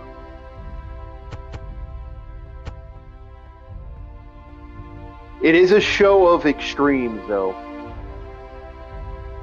Definitely worth a watch through if you ever get a chance. I'll probably take most of my screenshots from season 1 though, because I really don't think I need to take lots of screenshots of season 2. Wait a second. I just realized something. Did you just try to walk through into the fireplace? Yep. And I was testing it. You never know, right? Is fire real? Yeah, is fire real? Magnets are magic. Man, you know what? You never know in these type of games where secret passage would be, man. Yeah, true.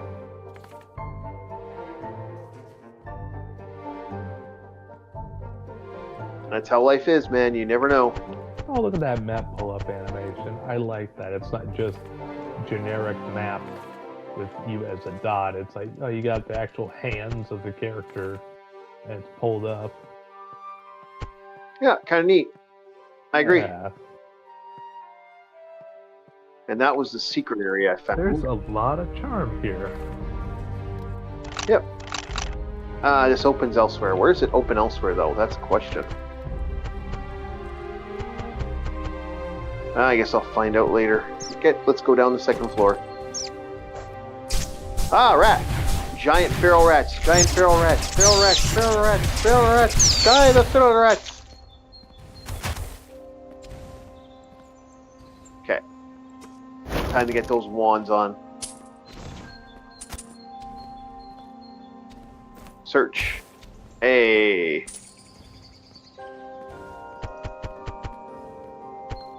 Vorpal rats.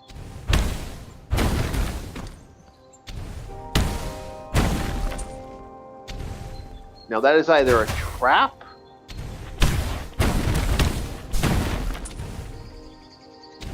Yeah, it's a trap.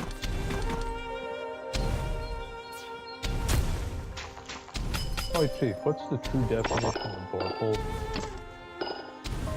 Vorpal is to behead, if I remember correctly.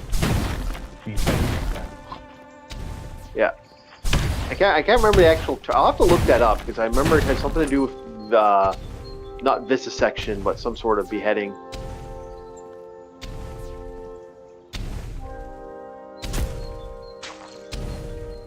Whoa, shit. Whew, came close there.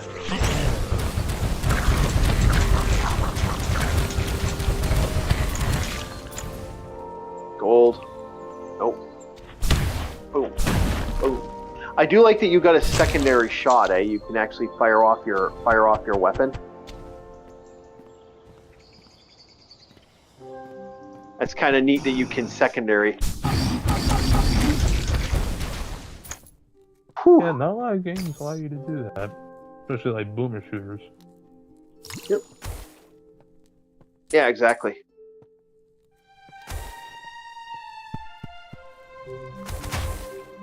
Ooh, we got ourselves a key. Yeah, at least this game's not as brutal as was it Hexen. Those spikes would have just one-tapped you outright. Yeah, it seems like this one has the idea of what it wants to do.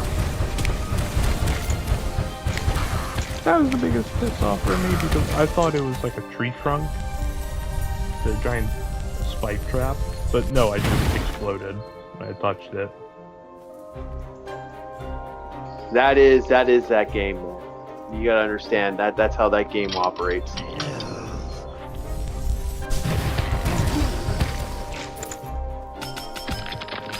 That is a fascinating thing that you actually can do that. Hey, we cleared it. Didn't get all the secrets, but we cleared it. Not bad. Greetings. Overall, Allow great me game. to show you my Oh. wares. Alrighty, now we get to buy stuff.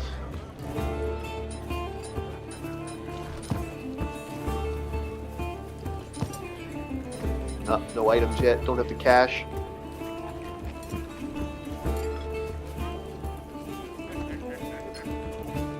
Yes, let's exit the shop. All right, we off to the next zone. Oh, you can get So- enhancements for your staff? Yep. Yeah. That's so cool. I don't think I've ever seen a boomer shooter this either. Roguelike, that's why. Oh, is it randomly generated, or is each mission set in stone the way it is? Randomly, I think, from what I've heard.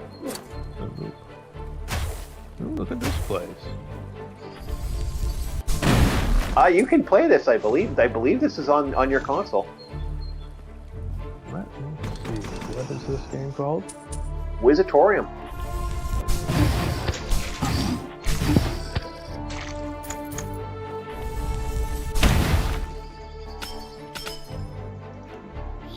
As you progress through the game, you get different classes too as the game progresses. Like right now, I just got the cleric and the shot and the sorcerer, and then as the game progresses, I can get other classes like the I think the wizard, and I believe there's a warrior type too.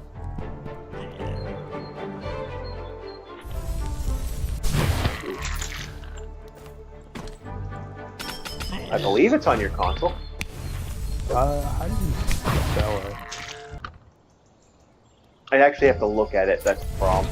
Okay, it was like, I got Blue's I typed in T, but maybe- nothing comes up. You know, maybe you don't have Wizzatorium. I apologize. I thought certainly I remember hearing that this game was on that console. So I know Hedon is.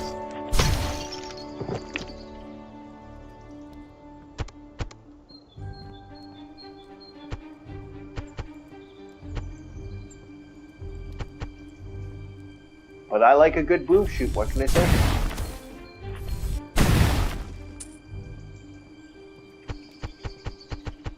I wonder what's next. I know we were talking about Mario Monday. Maybe I should do a Mullet Magic Monday and just play that.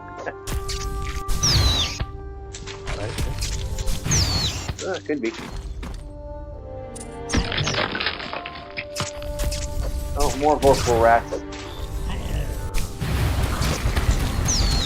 Ooh, monster claws opened up. Ooh, don't like those. Hey, found the fragment.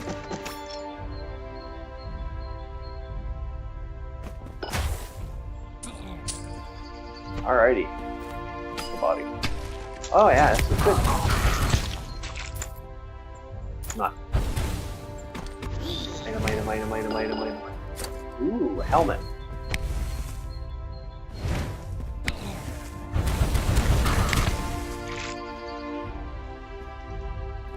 Oh, I can't fall down.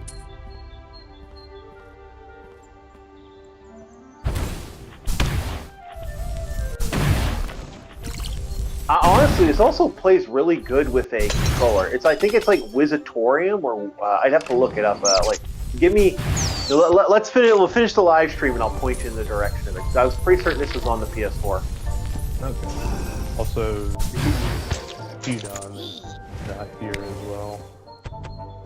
Really? Yeah. Now I was certain. CDON. I was certain that was on there. That's what kind of floors me about that. I was certain that was on there. Huh.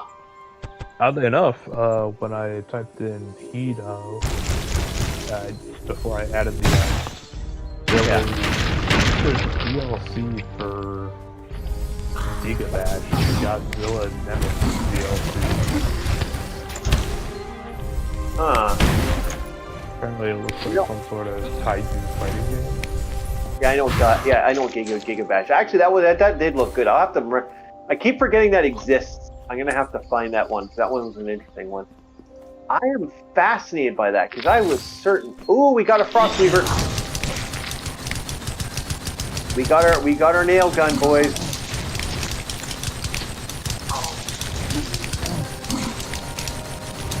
We got the nail gun. We got the nail gun. This game knows how to make stop being nail guns. Ooh, we got ourselves a big spell too. Who got the nail gun? We got the nail gun. Doo-doo. No gun received. Yeah. I love the nail guns. The nail gun. The nail gun.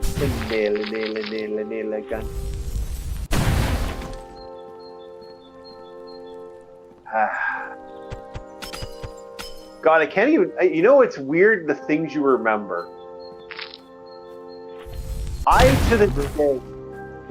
To this day, I still remember like Limp Bizkit's, you know, they're rolling. I still remember that fucking song. That still pops into my head every once in a while. I'm like, how the fuck did that earworm still exist in my brain? That shouldn't exist in my brain anymore.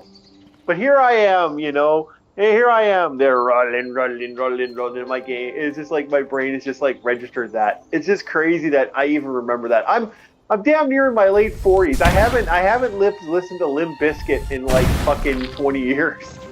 Even longer than that, maybe even 30. How the fuck do I remember that game? Brain worms are the reason your brain turns into Swiss cheese. Maybe.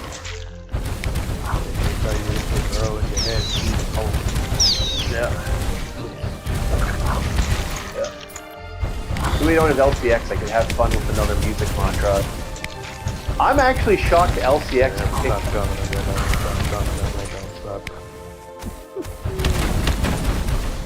Yeah, I still can't believe I remembered the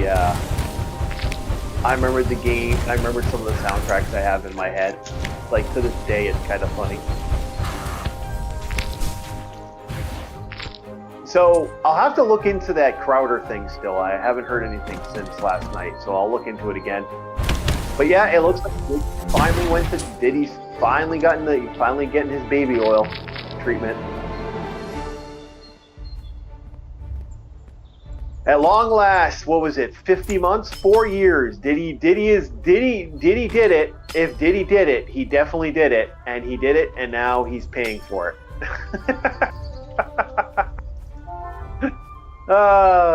So yeah. Looks like Diddy's Ooh, I released the bomb. Looks like Diddy did it, and I guess we'll find out how bad Diddy did it. All right. All right. What do you think? How bad? So here's the question I gotta ask. Out of everything, because this took a while. Do you think that Diddy, like, how much did Diddy sell out to get that small thing, or was there, like, how dead to rights did they have Diddy at this point? What's your thoughts on this? Like, we're entering the tinfoil hat mode. Everything we're saying here is conjecture. We do not actually mean any of this, and legally we have no say in the matter. Whatever happens, happens. Yeah. You know, every man, every dog deserves its day in court, and hopefully if Diddy is found innocent, or later on appeals this and it all goes good, that's good for Diddy. You know, let's be honest. This is all just us we're goofing around. No matter which way it goes, there'll never be enough baby oil. I mean, we know of another one I'm not going to bring up because I know YouTube that gets you. Like, I mean, he isn't the only rapper that's kind of done stuff that you're just like, wow.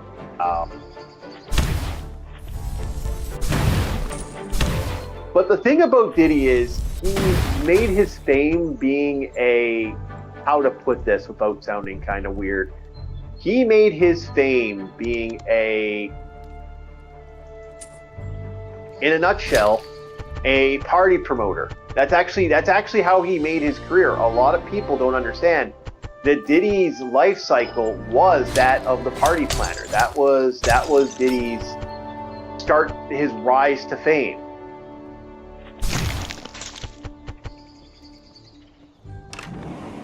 So, this idea that Diddy, wasn't, anything else but like, oh, Diddy, Diddy's an innocent man. No, you don't be a party planner in Hollywood and get to the level that Diddy did without having like some level of yikes.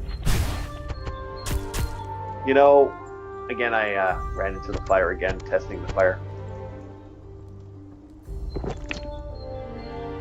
But yeah, so Diddy was no word of a lie. We can say that no, there's probably a lot of secrets hiding in that dungeon. And I'm just wondering, how bad do you think it actually was?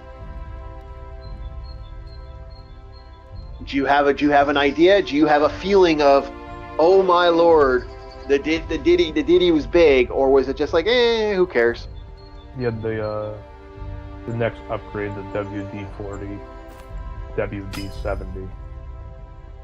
You think it was that bad? I don't know. My feeling towards it is, I don't know. Like I said in the live stream, and I'll say again, a lot of people left Hollywood and moved to another country when Diddy got arrested. It just seemed to coincide. That's not coincidence. That was for a reason. Guarantee it. Yeah, it makes me wonder. And it's just the way things are. And in some ways, it does kind of get interesting. So I'm going to be right back, guys. I got to go check the AC, and I will just be a couple seconds. Oh, man, Steve, I was going to ask you, isn't there a thing where like the ruler of North Korea occasionally takes vacations over in other countries or something? Yeah, there was, but we could have fun with that. I have some. Yeah. That's typically how all of these big heads go. Something bad happens and they need a break from it and they'll move away. Question is, how long are these individuals going to be staying away from the States? Because it's like, how deep do their ties go after one thing led to another on a certain plot of land in the middle of water,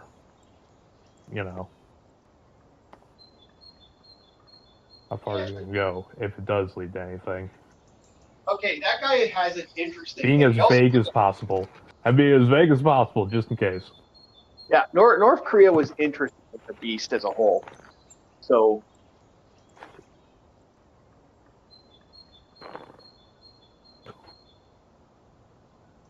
And I would say North Korea was always interesting that way. We've had some interesting stories about that.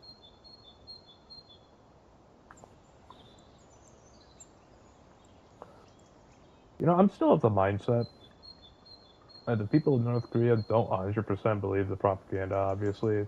They just have to. Oh, it's not that they like that stuff is piped on. Do you know that they purposely make it so that you can't connect TVs? Like, even to this day, they remove stuff and they put iron bars over the TVs. So you can only connect to one thing with that. And you can actually get arrested for having VCRs and shit. Like, that's not a joke. Like, they actually do come after you for certain things. Like, it's rather scary, the actual level of control that they have over their people. And that's not a joke. That's actually legitimately, like, there's some serious power over the people. I don't want to get too deep into it. Places like North Korea fascinate me as a human being, because you get a front row seat of what could happen to other countries. If you're not very careful, man, this could happen to you, and it's not hard. Like, Russia's been, like, another good country that's kind of been notorious for that was Russia. Russia has not you can't say Russia hasn't had its stranglehold over its people, you know, on a major way. Yeah. And I'm not trying to be an ass towards Russia. I actually think Russia is an interesting country in a lot of ways, and I think the Russian people are good. It's just, yeah, the politics for Russia have always been fascinating. And, you know, a lot of people seem to forget that, no, Russia has some, like, a lot of these countries always have had a very, you know, aggressive mentality to their society, have always been different in some ways. You know, you just got to be careful with these countries, you know. I don't want to say too much because I know there's a lot of people that, you know, a lot of fucked up shit in our society, man. Get very careful with their values and stuff. And they really are, the things that have happened to their people is just rough. Like I said, it's not uncommon for people to just disappear in Russia.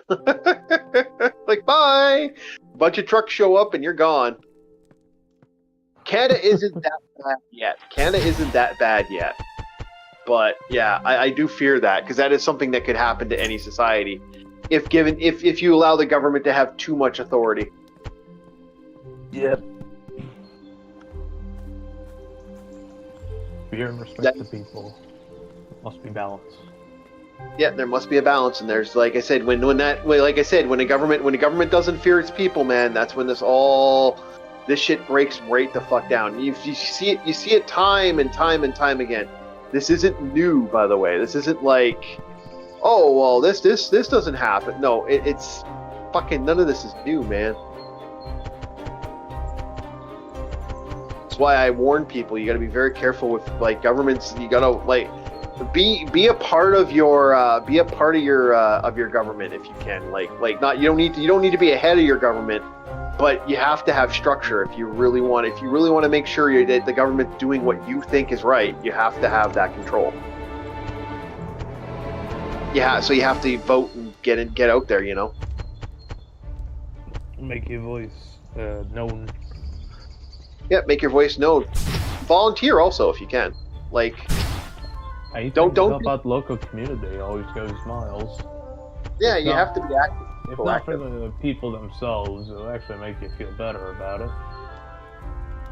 Yeah, like I for years I volunteered. I don't do it much now because, you know, I'm older and, you know, I've reached my old age at this point. Yeah, so it's like you're no longer the one volunteering. Yeah, you're the one that people volunteer for now. You're on the other side of the table.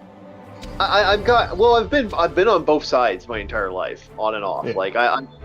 I've gone to food banks when you know you got to go to food banks. I've done stuff when you have to do stuff. There's stuff that I have to do that when you have to do it, you just have to do it. It's just the way it is, you know.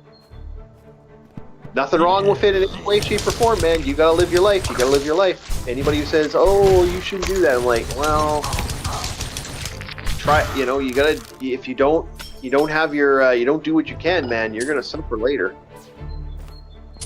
Nothing wrong with being safe with what you got to do in your life, man. I mean, people sometimes they get scared of, you know, they get afraid of using organizations and groups, man. If you can use it, you know, you don't need to. Don't abuse it. Is what we gotta say. You know, don't. Because there are a lot of guys out there that will abuse the system and they'll take too much advantage of it and they'll they'll steal, you know, steal what they can.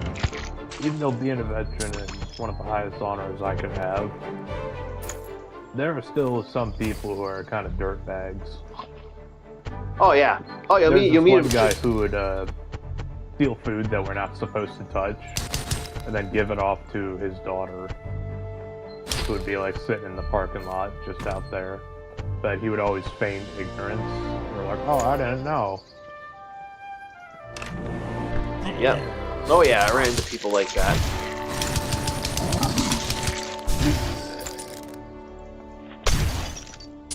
I met a lot of, like I said, you run into stuff like that, especially when you're dealing with drug addicts. They do some real sketchy shit, man. And you like, I yell like, no, you can't be doing that. You can't be doing that. You're doing that. What the fuck? I You're ran into wondering people. why all your copper and catalytic converters are gone. You mentioned the dealer area. Oh yeah, yep.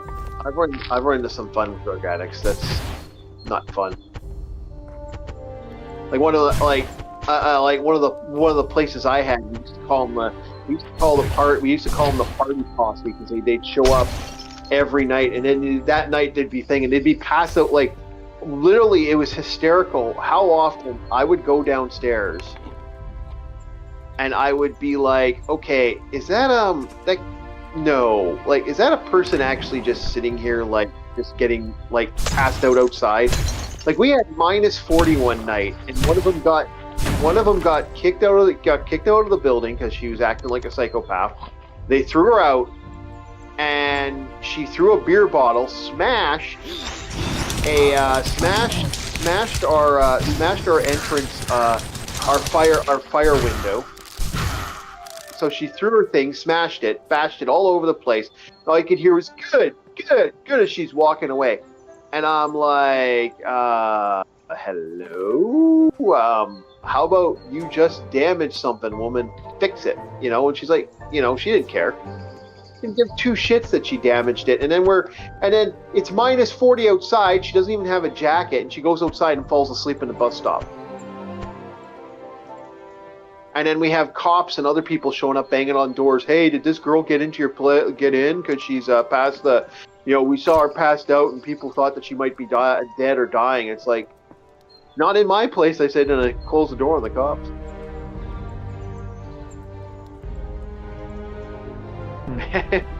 And they went and bugged one of my other neighbors, and my other neighbor went, good.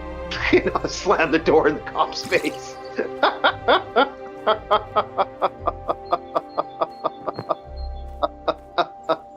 So like, whoa, I found the person told me later, it's like, yeah, I'm so fucking sick and tired of this shit. I'm so sick and tired of it. We're not here to babysit grown adults here. You know, this is our place. His exact words were. And you know, I see why he got so upset. Like I get, you know, fuck yeah, this was aggravating to a lot of my neighbors, because this was a constant thing. You know, this was a ongoing and continual fight to deal with these people, and it's just like, once okay, twice okay, 15 times, you know, enough's enough, you know. And a lot of them were like, knock it off.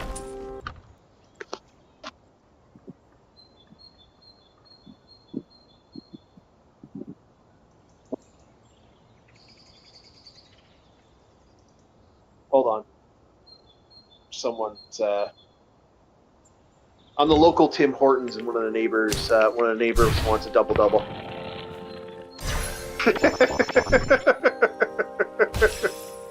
So this like, do you want your coffee? Oh man, Tim Hortons coffee is really good. Do they have like coffee foods? You know, like little pastries or something to go along with the coffee. Oh, Tim Hortons was a donut shop. Hello. What's up? For dinner. Shared. Thank you for sharing the video. Thank you. We want more share. I'm playing Wizzatorium, and I was also playing Killing Time, and Bob talked about did a review, first playthrough of Ghost of Yosuke. Yotei. Yosuke? Yuke? Yeah, Yotei. I-O-K. I-O-Hu. I-O-Ha. I-O-Ha-Ha. No, you're singing Numa Numa by that Romanian group. Numa. Yeah. I love some of the craziest Romanian, like Russian music can be really interesting. Actually, some of the more fun music out there. Listen to Russian hardstyle right now. Dun, dun, dun, dun, dun, dun, dun, dun, rah, rah, Rasputin's up on the road, dun, dun, dun, dun, dun. Sorry. Okay. What, you've never heard the Rasputin song? I think everyone and their mother has. Probably even their dog.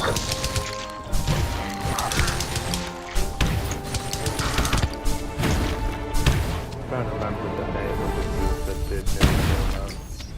I know they're Romanian, but Dingus D? Okay.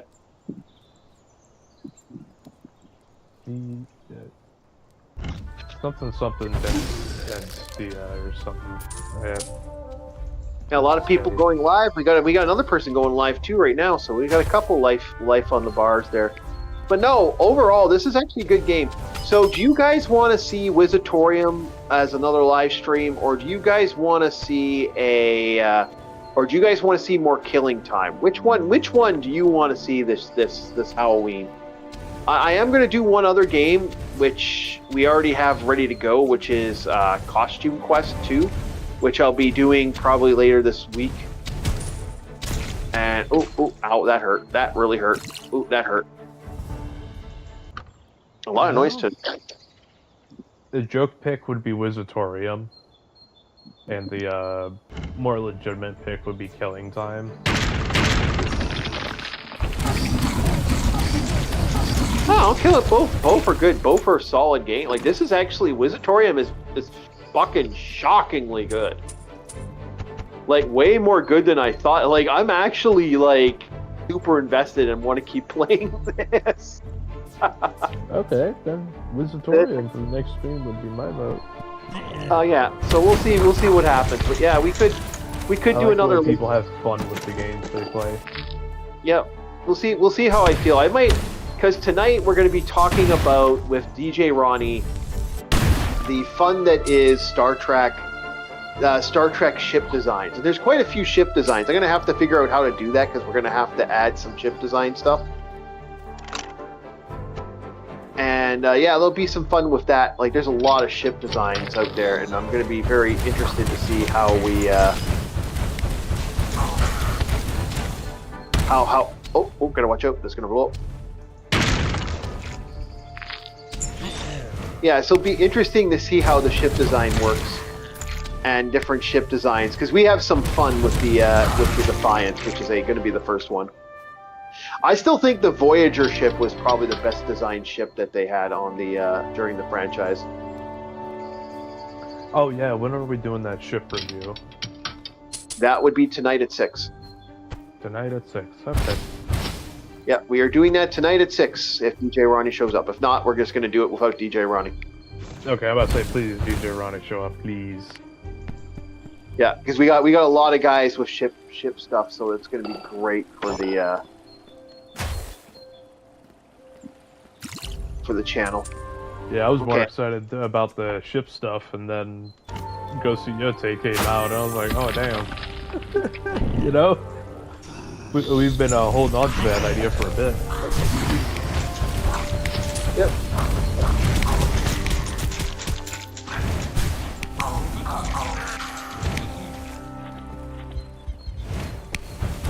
Yeah, exactly. Yeah. So we'll have you and Starfleet for the lore side, and then me for like the pragmatic engineering side of a ship.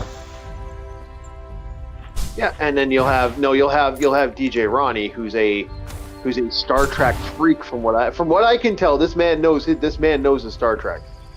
So we got 2 big Star Trek guys, and you who actually has some ship knowledge. So that'll be interesting. Yeah.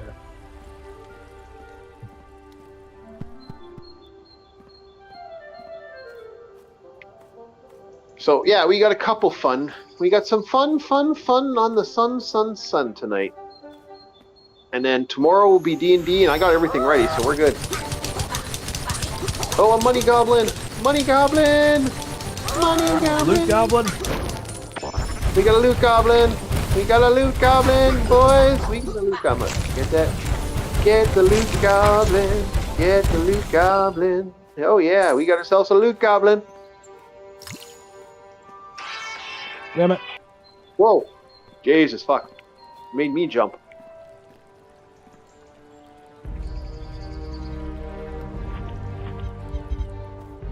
Oh, that's LB.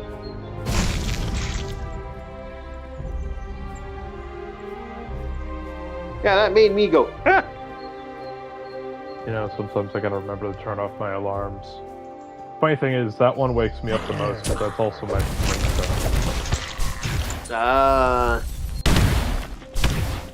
Yeah, I love the theme song, The Punch Out. Yep. Da, da, da, da, da. Da, da, da, da, da,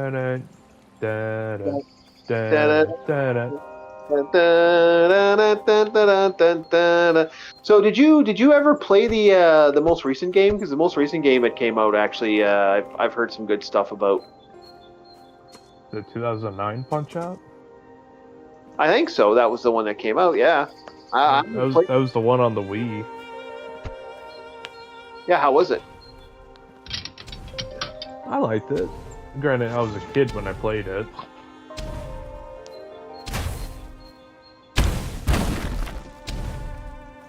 But they didn't have as many fighters as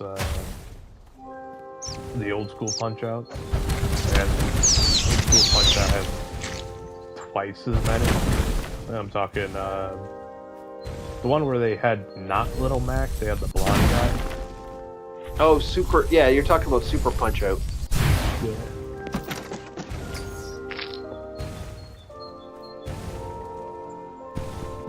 But they have some staples, like the first boxer you ever fight, Glass Joe. I love Tyson's Glass Punch-Out. Yeah, I love Glass Joe. Glass Joe is like a classic for me. Bonjour, bonjour, you sweet Glass Joe, haha! I still remember his intro. He, funny thing about Glass Joe is he, you know, the only person he ever beat was Little Mac. No, it was Bruiser. Really? I thought it was Little Mac. I kept hearing rumors Yeah, that no, it was Bruiser, the boss of Super Punch-Out. It's his only victory. He's 99-1. Yeah.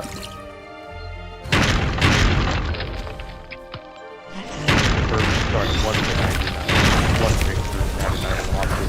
Ooh, the monsters are getting a little antsy. You're getting monsters, boys. They're deciding to play high. How are you?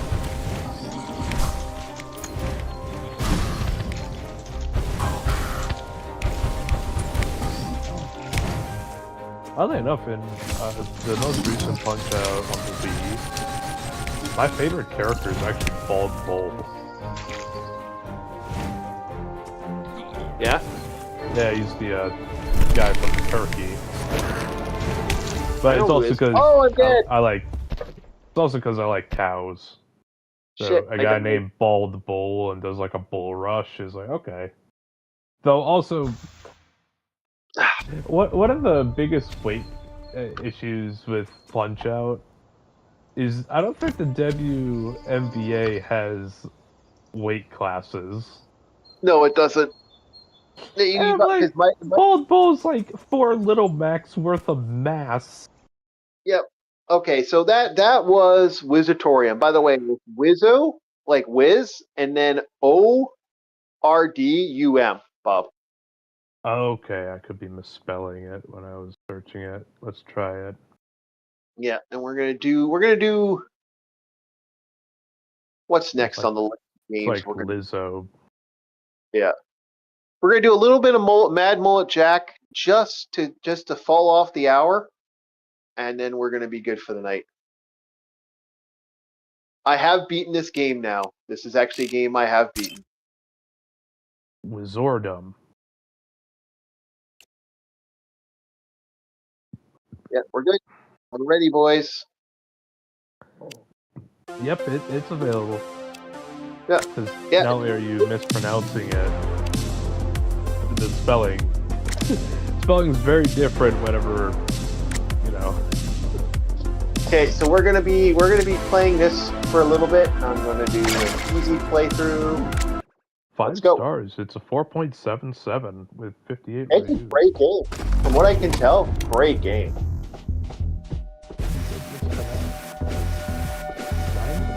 Oh, very recent. December 23rd.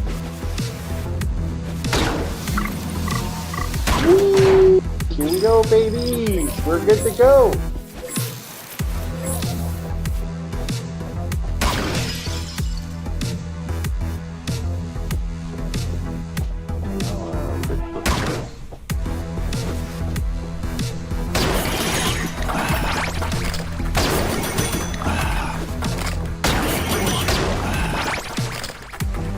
All right, here we go. We're going in. Boom, boom, boom.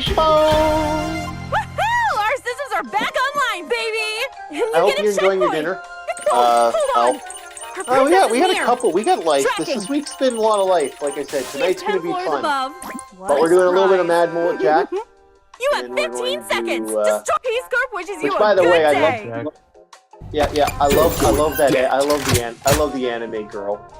I love the anime girl that talks to you, man. Something about There's something about the pouty face, too. Oh yeah, I don't know. Just cute. And you can kill her apparently in the game.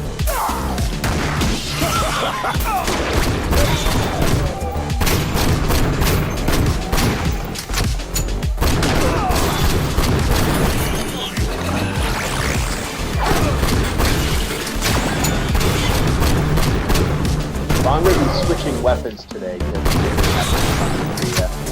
We're going to switch to the cool weapon.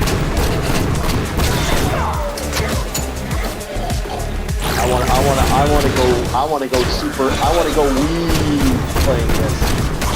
So our picks for games to play tonight are going to be Mad Mullet Jack, Rubitorium, or Killing Time. I was going to play a Star Trek game, but I don't have the memory, and Bridge Command was not on my list.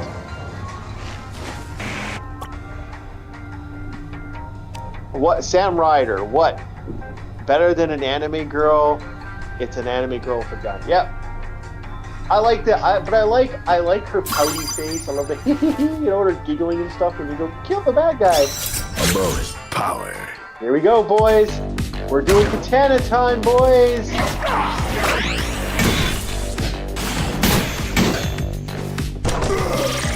Remember, we can throw that katana around.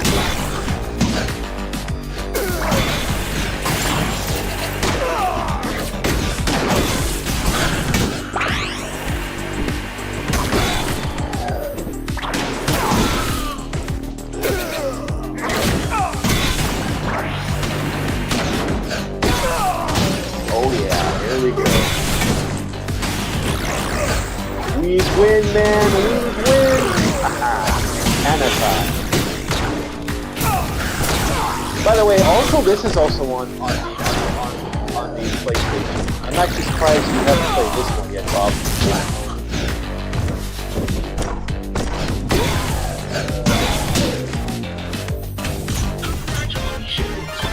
Right now, shoot first, questions never, especially our Though I just found prices. this other game, going down to the search results of Eat more potatoes. That's okay. VR game. That's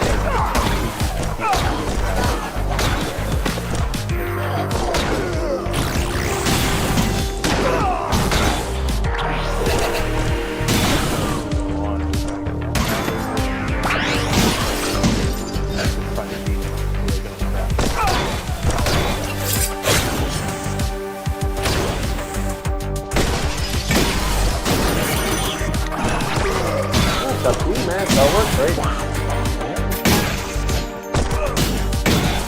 I just like this game. I thought this game was. When I played this the first time, I was like, damn.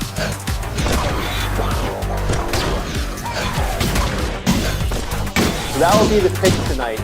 Admiral Attack, Killing Time, Wizardtorium, or am I going to be, or am I going to be playing like? So there'll be Mad Mullet Jack and maybe a Shadowrun game. Like I'll do Shadowrun or Mad Mullet Jack or like there's a couple like. So Mad Mullet Jack and a PS2 game. Do Mad Mullet Jack and a PS2. Cause like I can't play this too long. Like I gotta take breaks. It took my eyes a little too much. I'm actually looking at the stream and I was like, there's a lot going on. Peace Corp wishes you a good day. Oh yeah. Business in front, party in the back.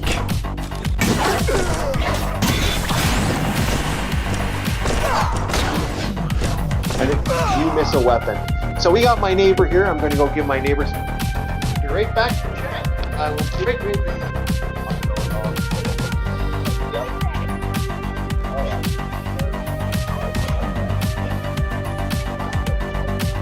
Oh boy, he left his microphone right now.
Tim Hortons is closed. My local Tim Hortons is closed again. This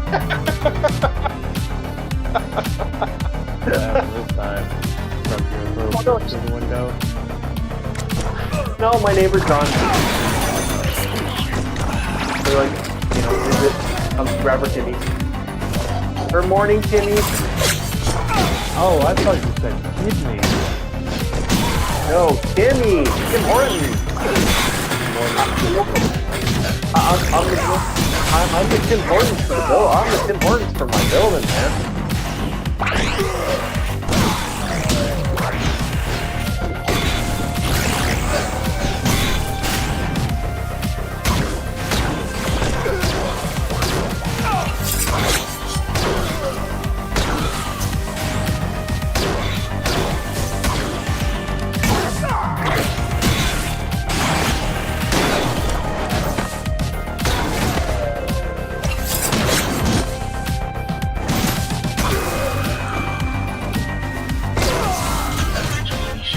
There we go. Next stage. Let's give 2 more seconds till lollies off when I stab something. Go touch some grass.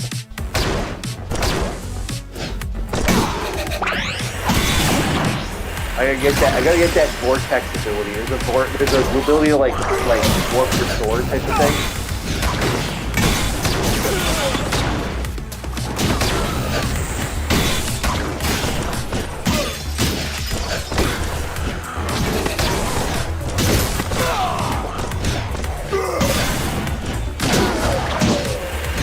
Alright, new stage.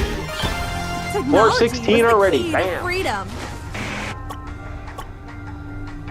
Ninja Demon. Every floor, double damage until you take damage.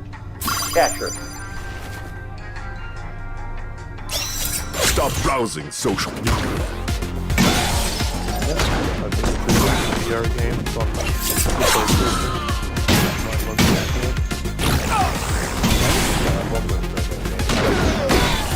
Yeah, most of them are. What? Well, that's like...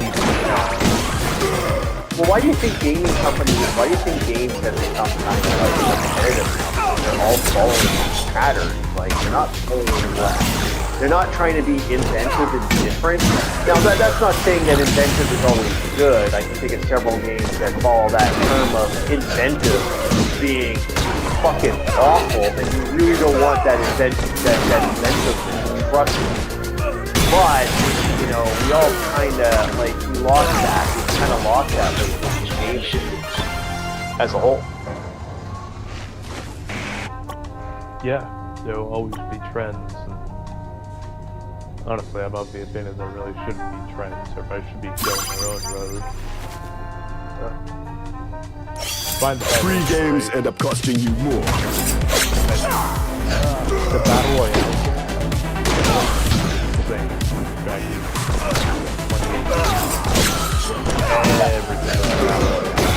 Everything. Yeah, why was everything a battle royale? That always made me wonder too. It's like, okay, there's a little bit of that, and then there's like, oh my lord, it's just non-stop.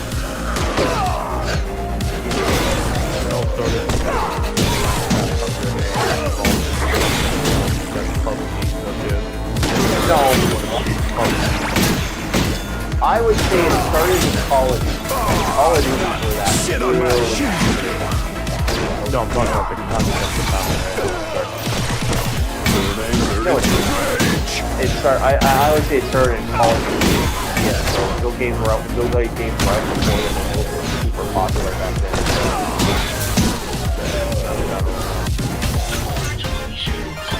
Okay, what's your term of battle royale? Like Fortnite? Is that what you're talking about, or are we talking about? Battle royale, as the original game concept, is be the last one standing. Yeah. On a large map basis, it's literally hundreds. Learn rhetoric. Yeah, that was like stuff like Call of Duty and shit. That was like within it first. Hey, it. After everyone else did it. I would disagree with you on that one because I remember that. Oh God, do I remember that? Games like Duke Nukem and Quake and stuff. Unreal Tournament did that type of stuff where tournament every man, last man standing type of thing. Your modern day version might have come exclusively from Minecraft, but you know that's kind of a subjective.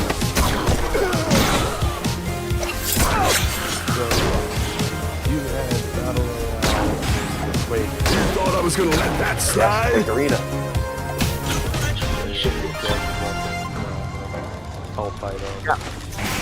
Yeah. And you dropped out of a plane. No, the drop out of the plane thing was a more I'm modern here day to thing kick that they ass added and lick later. lollipops.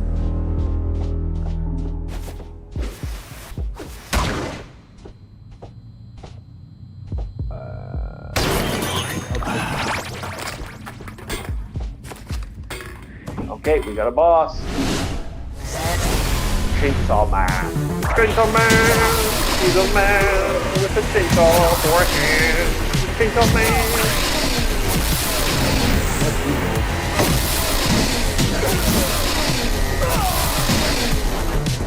I am old. Okay, what? Oh, man. You tell someone to run into something and they start making. This was such a pain. Hey, really young or you're extremely old?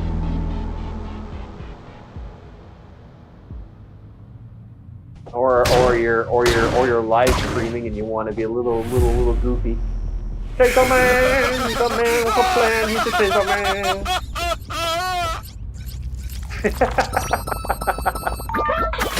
I actually I unironically looked at how many people were watching this game to drop. No, it went up. It went up, Bob. It's been up. That conversation. I went up by 1. I'll give you that. Because it's been at 4 for a bit. And 1 more for join. Hello.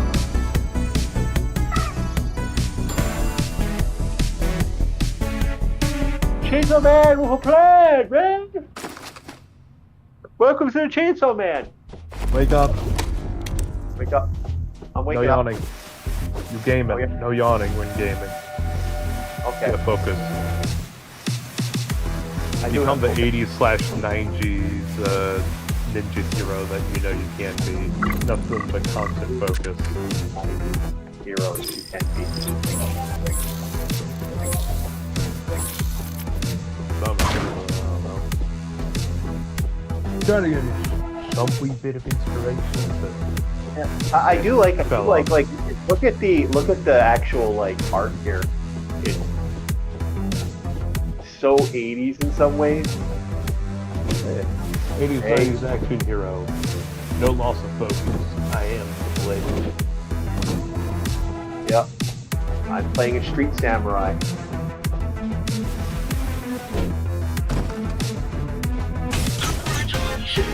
Woohoo! Our systems are back online, baby! And you get Yep. a checkpoint! It's a win-win. Whoa, hold on! Our princess is near! Track it! Stopped in the Twin Tower pathway! This is your chance! Wee boy, wee lad. Yeah, so we gotta get to floor 30. You have 15 seconds! Hooah! Download complete.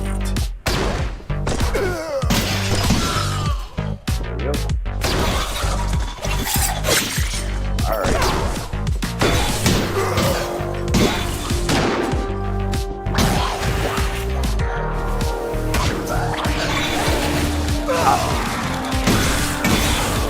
Now they're gonna make me standard Chainsaw Man for the boss now. Like that old school boomer shooter.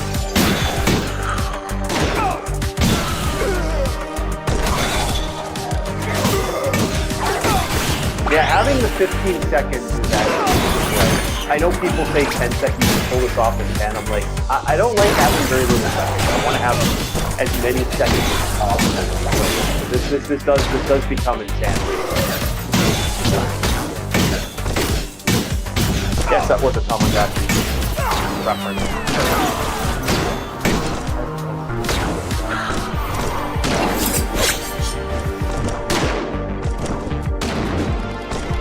Shit. Come on. Fuck. Let's try that again, shall we?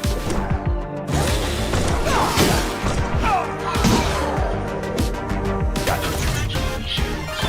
Technology was the key to freedom. Can we get a katana 2 here? Nope. Advertisements. We're gonna do. Back to work! Let's dance.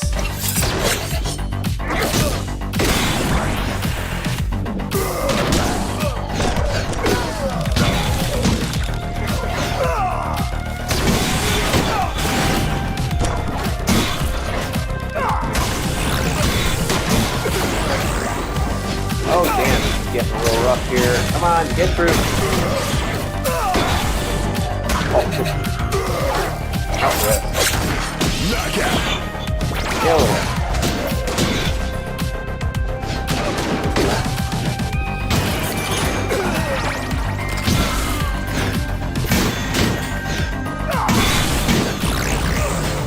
I wonder, you know what would have been better for weapons? If you got better swords, you got different swords you can progress.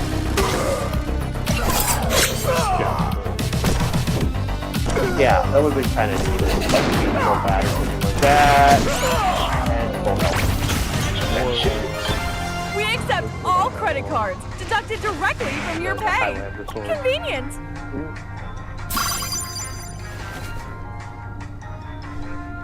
I gotta start Let's using kill these some shots, billionaires! but I don't really use that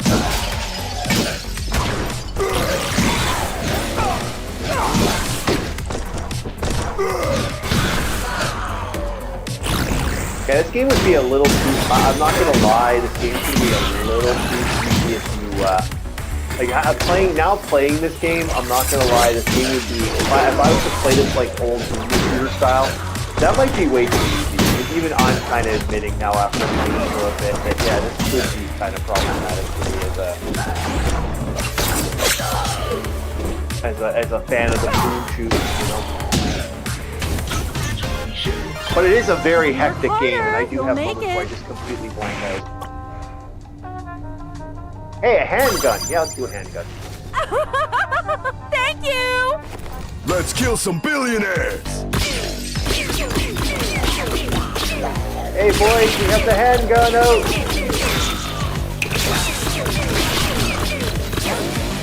We're fingering them on. We're fingering all these robots.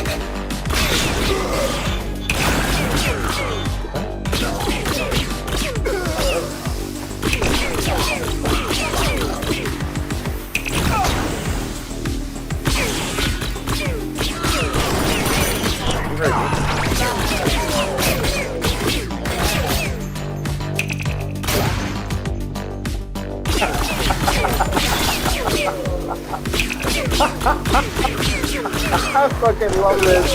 This is awesome. I love it. It's such a fucking awesome game. We're so awesome. We're using the finger, guys.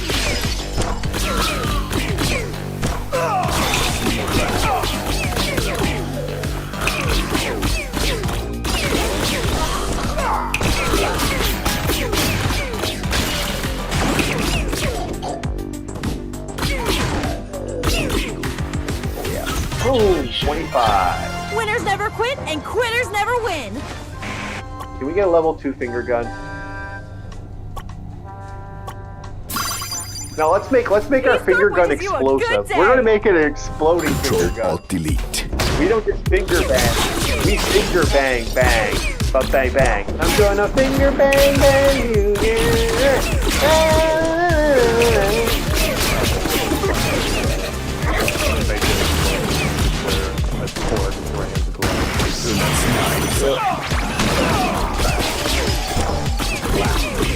I don't know. This became the weapon I'm going to use for the rest of this playthrough. Unless I die, the finger gun is the gun I got.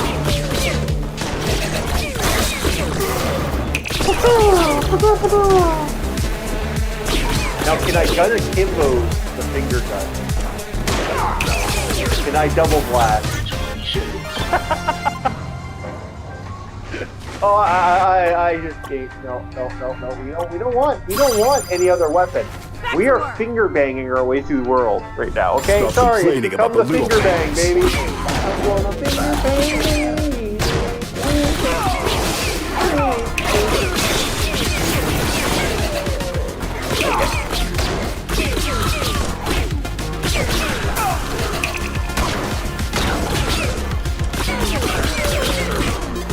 And the sad thing is, this thing is actually powerful. That's the amazing part. This gun is actually kind of awesome in some ways.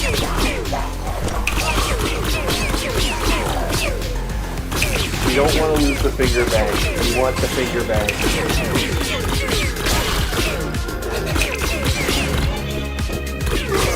So, other than that, as my brain kind of goes back to functioning on the actual. Well, what are we talking about the games?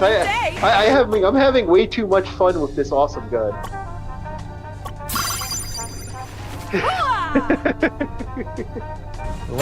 Kick scrap and lick lollipops. Okay, I apologize. There's absolutely nothing for me to go on.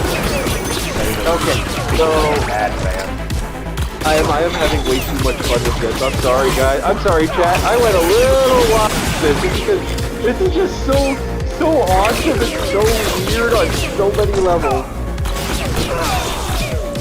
I love when a video game does stuff like this. I'm sorry. This just made me happy. This put a little grin on my face. This gave me energy to keep live streaming. Let's just put it that way. Okay, so like he literally waves when you fucking emote sometimes. Like that's so fucking cool. Okay, anyway, speaking about which, so I was gonna ask you, do you feel, do you want to join me for some of the reviews we're gonna be doing on animes coming up? Because I'm planning on a bunch of anime reviews shortly. And yeah, okay. Yeah, okay, so that's something we might want to talk about. We might want to start moving up for that. Like I said, there's some fun stuff.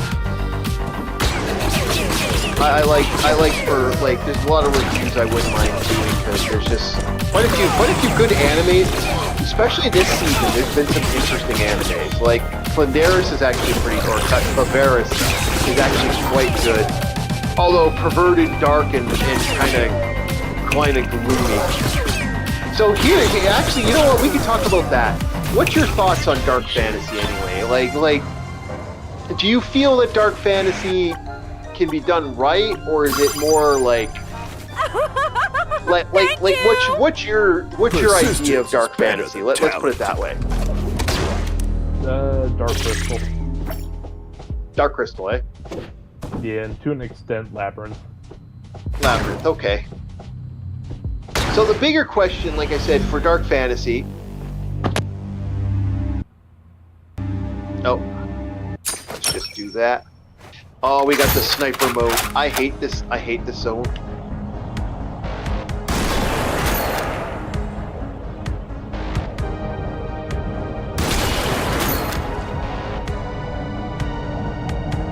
Oh, that was unfortunate. Okay. You good? Can you drop the phone? What ended up happening was I picked up the controller, got the board, and the thing and rubber bandage towards my table. Good idea. Don't do that, Bob. I'll try not to.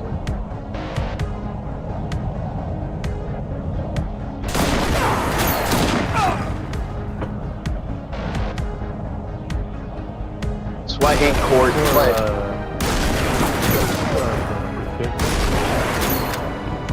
Dark fantasy. We were talking about the idea of dark fantasy as a whole.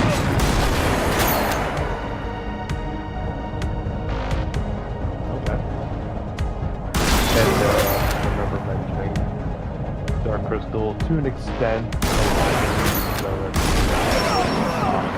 drawn into a fantasy world. Yeah. But dark fantasy to me doesn't have more of the vibe that aura exudes.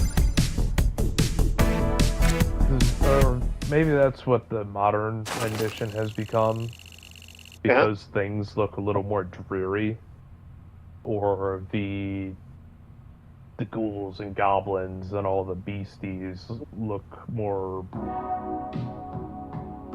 They look like they're made of practical effects, like all the goblins in Labyrinth. Okay, Samurai, Guardians. you like dark fantasy. Okay, 1 second.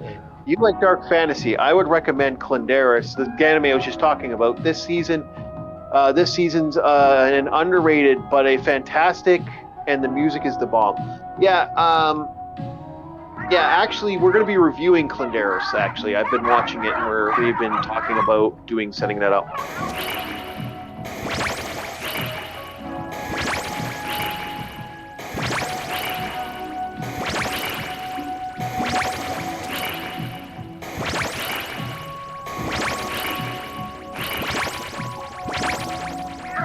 So you were saying, Bob? Sorry. I was just talking to...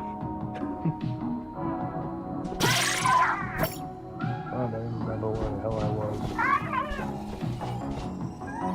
was. Door Guardians and Labyrinth, and how all the things are more practical effects. It has something that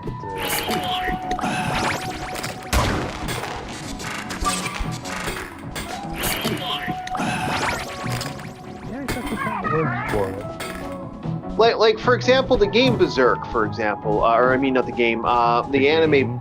There was a game. There's several actually. Oh no, there's a funny idea of playing the game Berserk just so you can relive the chapter and that. It's actually very, very dark. Like, it's shockingly dark. And it is a very creepy saga. In the end, like I said, everyone dies except for one character. Boy, does she not get it. She gets kind of fucked up. Clendaris is kind of like that too. Clendaris is kind of very dark and kind of overly aggressive.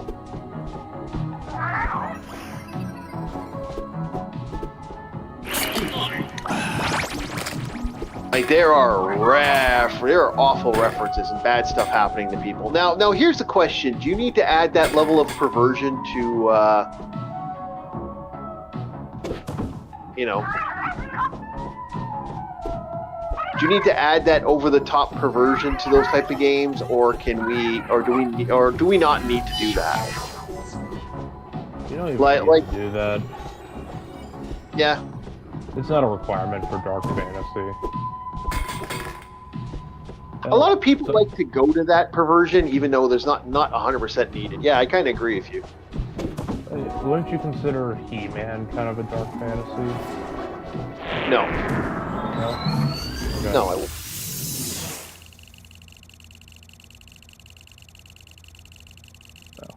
I'll be honest, I haven't watched a lot of dark fantasy media. Well, Dark I've evaded Crystal. Berserk for the longest time because no one shuts up about it. Yeah, it's kind of. It's overstated welcome. We get it. Good. Berserk fans are, while not as crazy as JoJo fans, they're up there. They can be. Oh, I got a gun pistol. Oh, you don't know how bad it is. You just don't know if there's no. I do. Yeah, I actively do. I just don't care. Eat more taters. It's like, what is the definition of dark fantasy? all depends on what it is. It's got like for example, my favorites are like, you know, Dying Earth is considered dark fantasy. The Elric series is considered dark fantasy. These are things I like.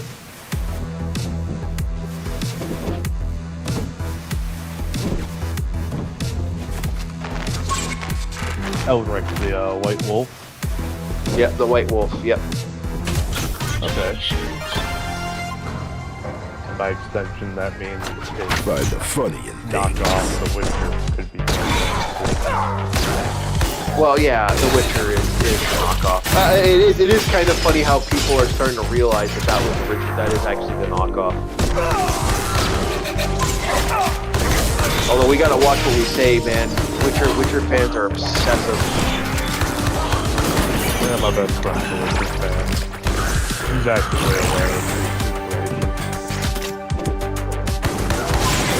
I brought it up and I proved to him that he still enjoys The Witcher. But I say, you know what? No, you're allowed, dude. Don't ever tell someone you're not allowed to enjoy something like like The Witcher. I'm just saying, you know, like I wish people would stop, you know, acting like The Witcher is the ultimate, the greatest thing. Oh, we never saw anything like The Witcher before. It's like, yeah, cough, cough, cough. Well, you're right. You didn't see it in Reddit. No, But if we're getting into semantics, yeah, you didn't see it in Reddit. no, I know, but people like, oh, like, you know, it's like the fucking one of my most hated franchises of all time, which is which truly is wiener, wiener, wiener, wiener, wiener, stupid wiener, wiener.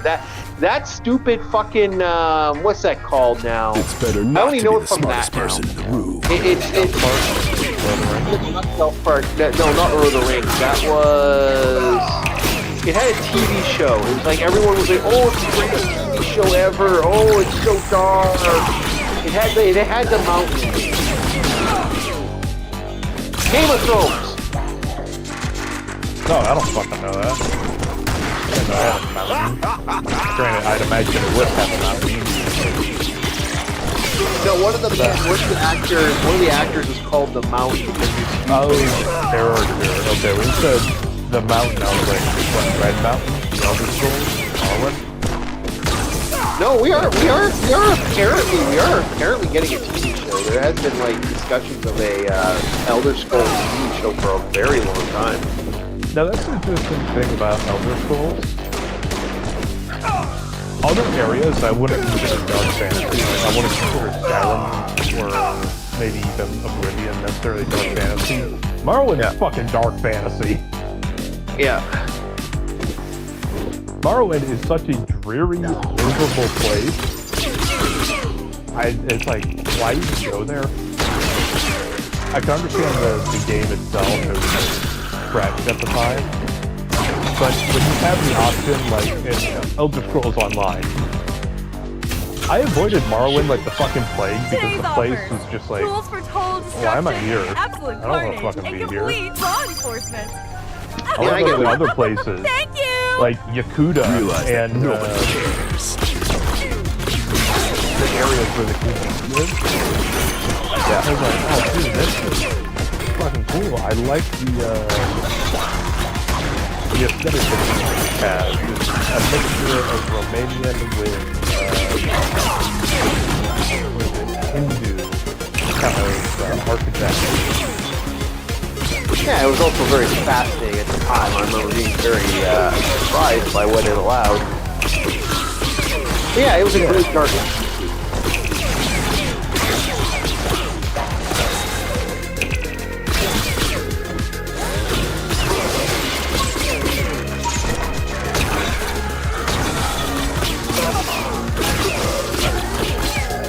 There we go, got him.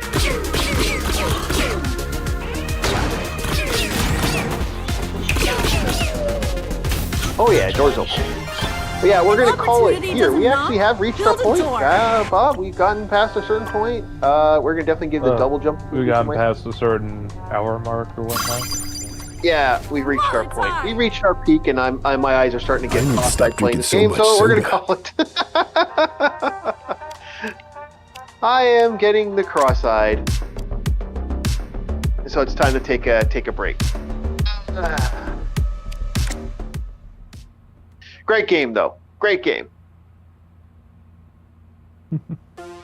All right, thank you everybody for enjoying us and having fun with us as we were playing games and talking about games and not doing lots of political stuff, which is always fun. And we'll see you guys tonight at 6 for our next, or 6:30 for our next podcast, where we talk about Star Trek. So it's a geekathon tonight, boys. I hope you enjoy the geekathon. We'll see you next time, and have yourselves a very good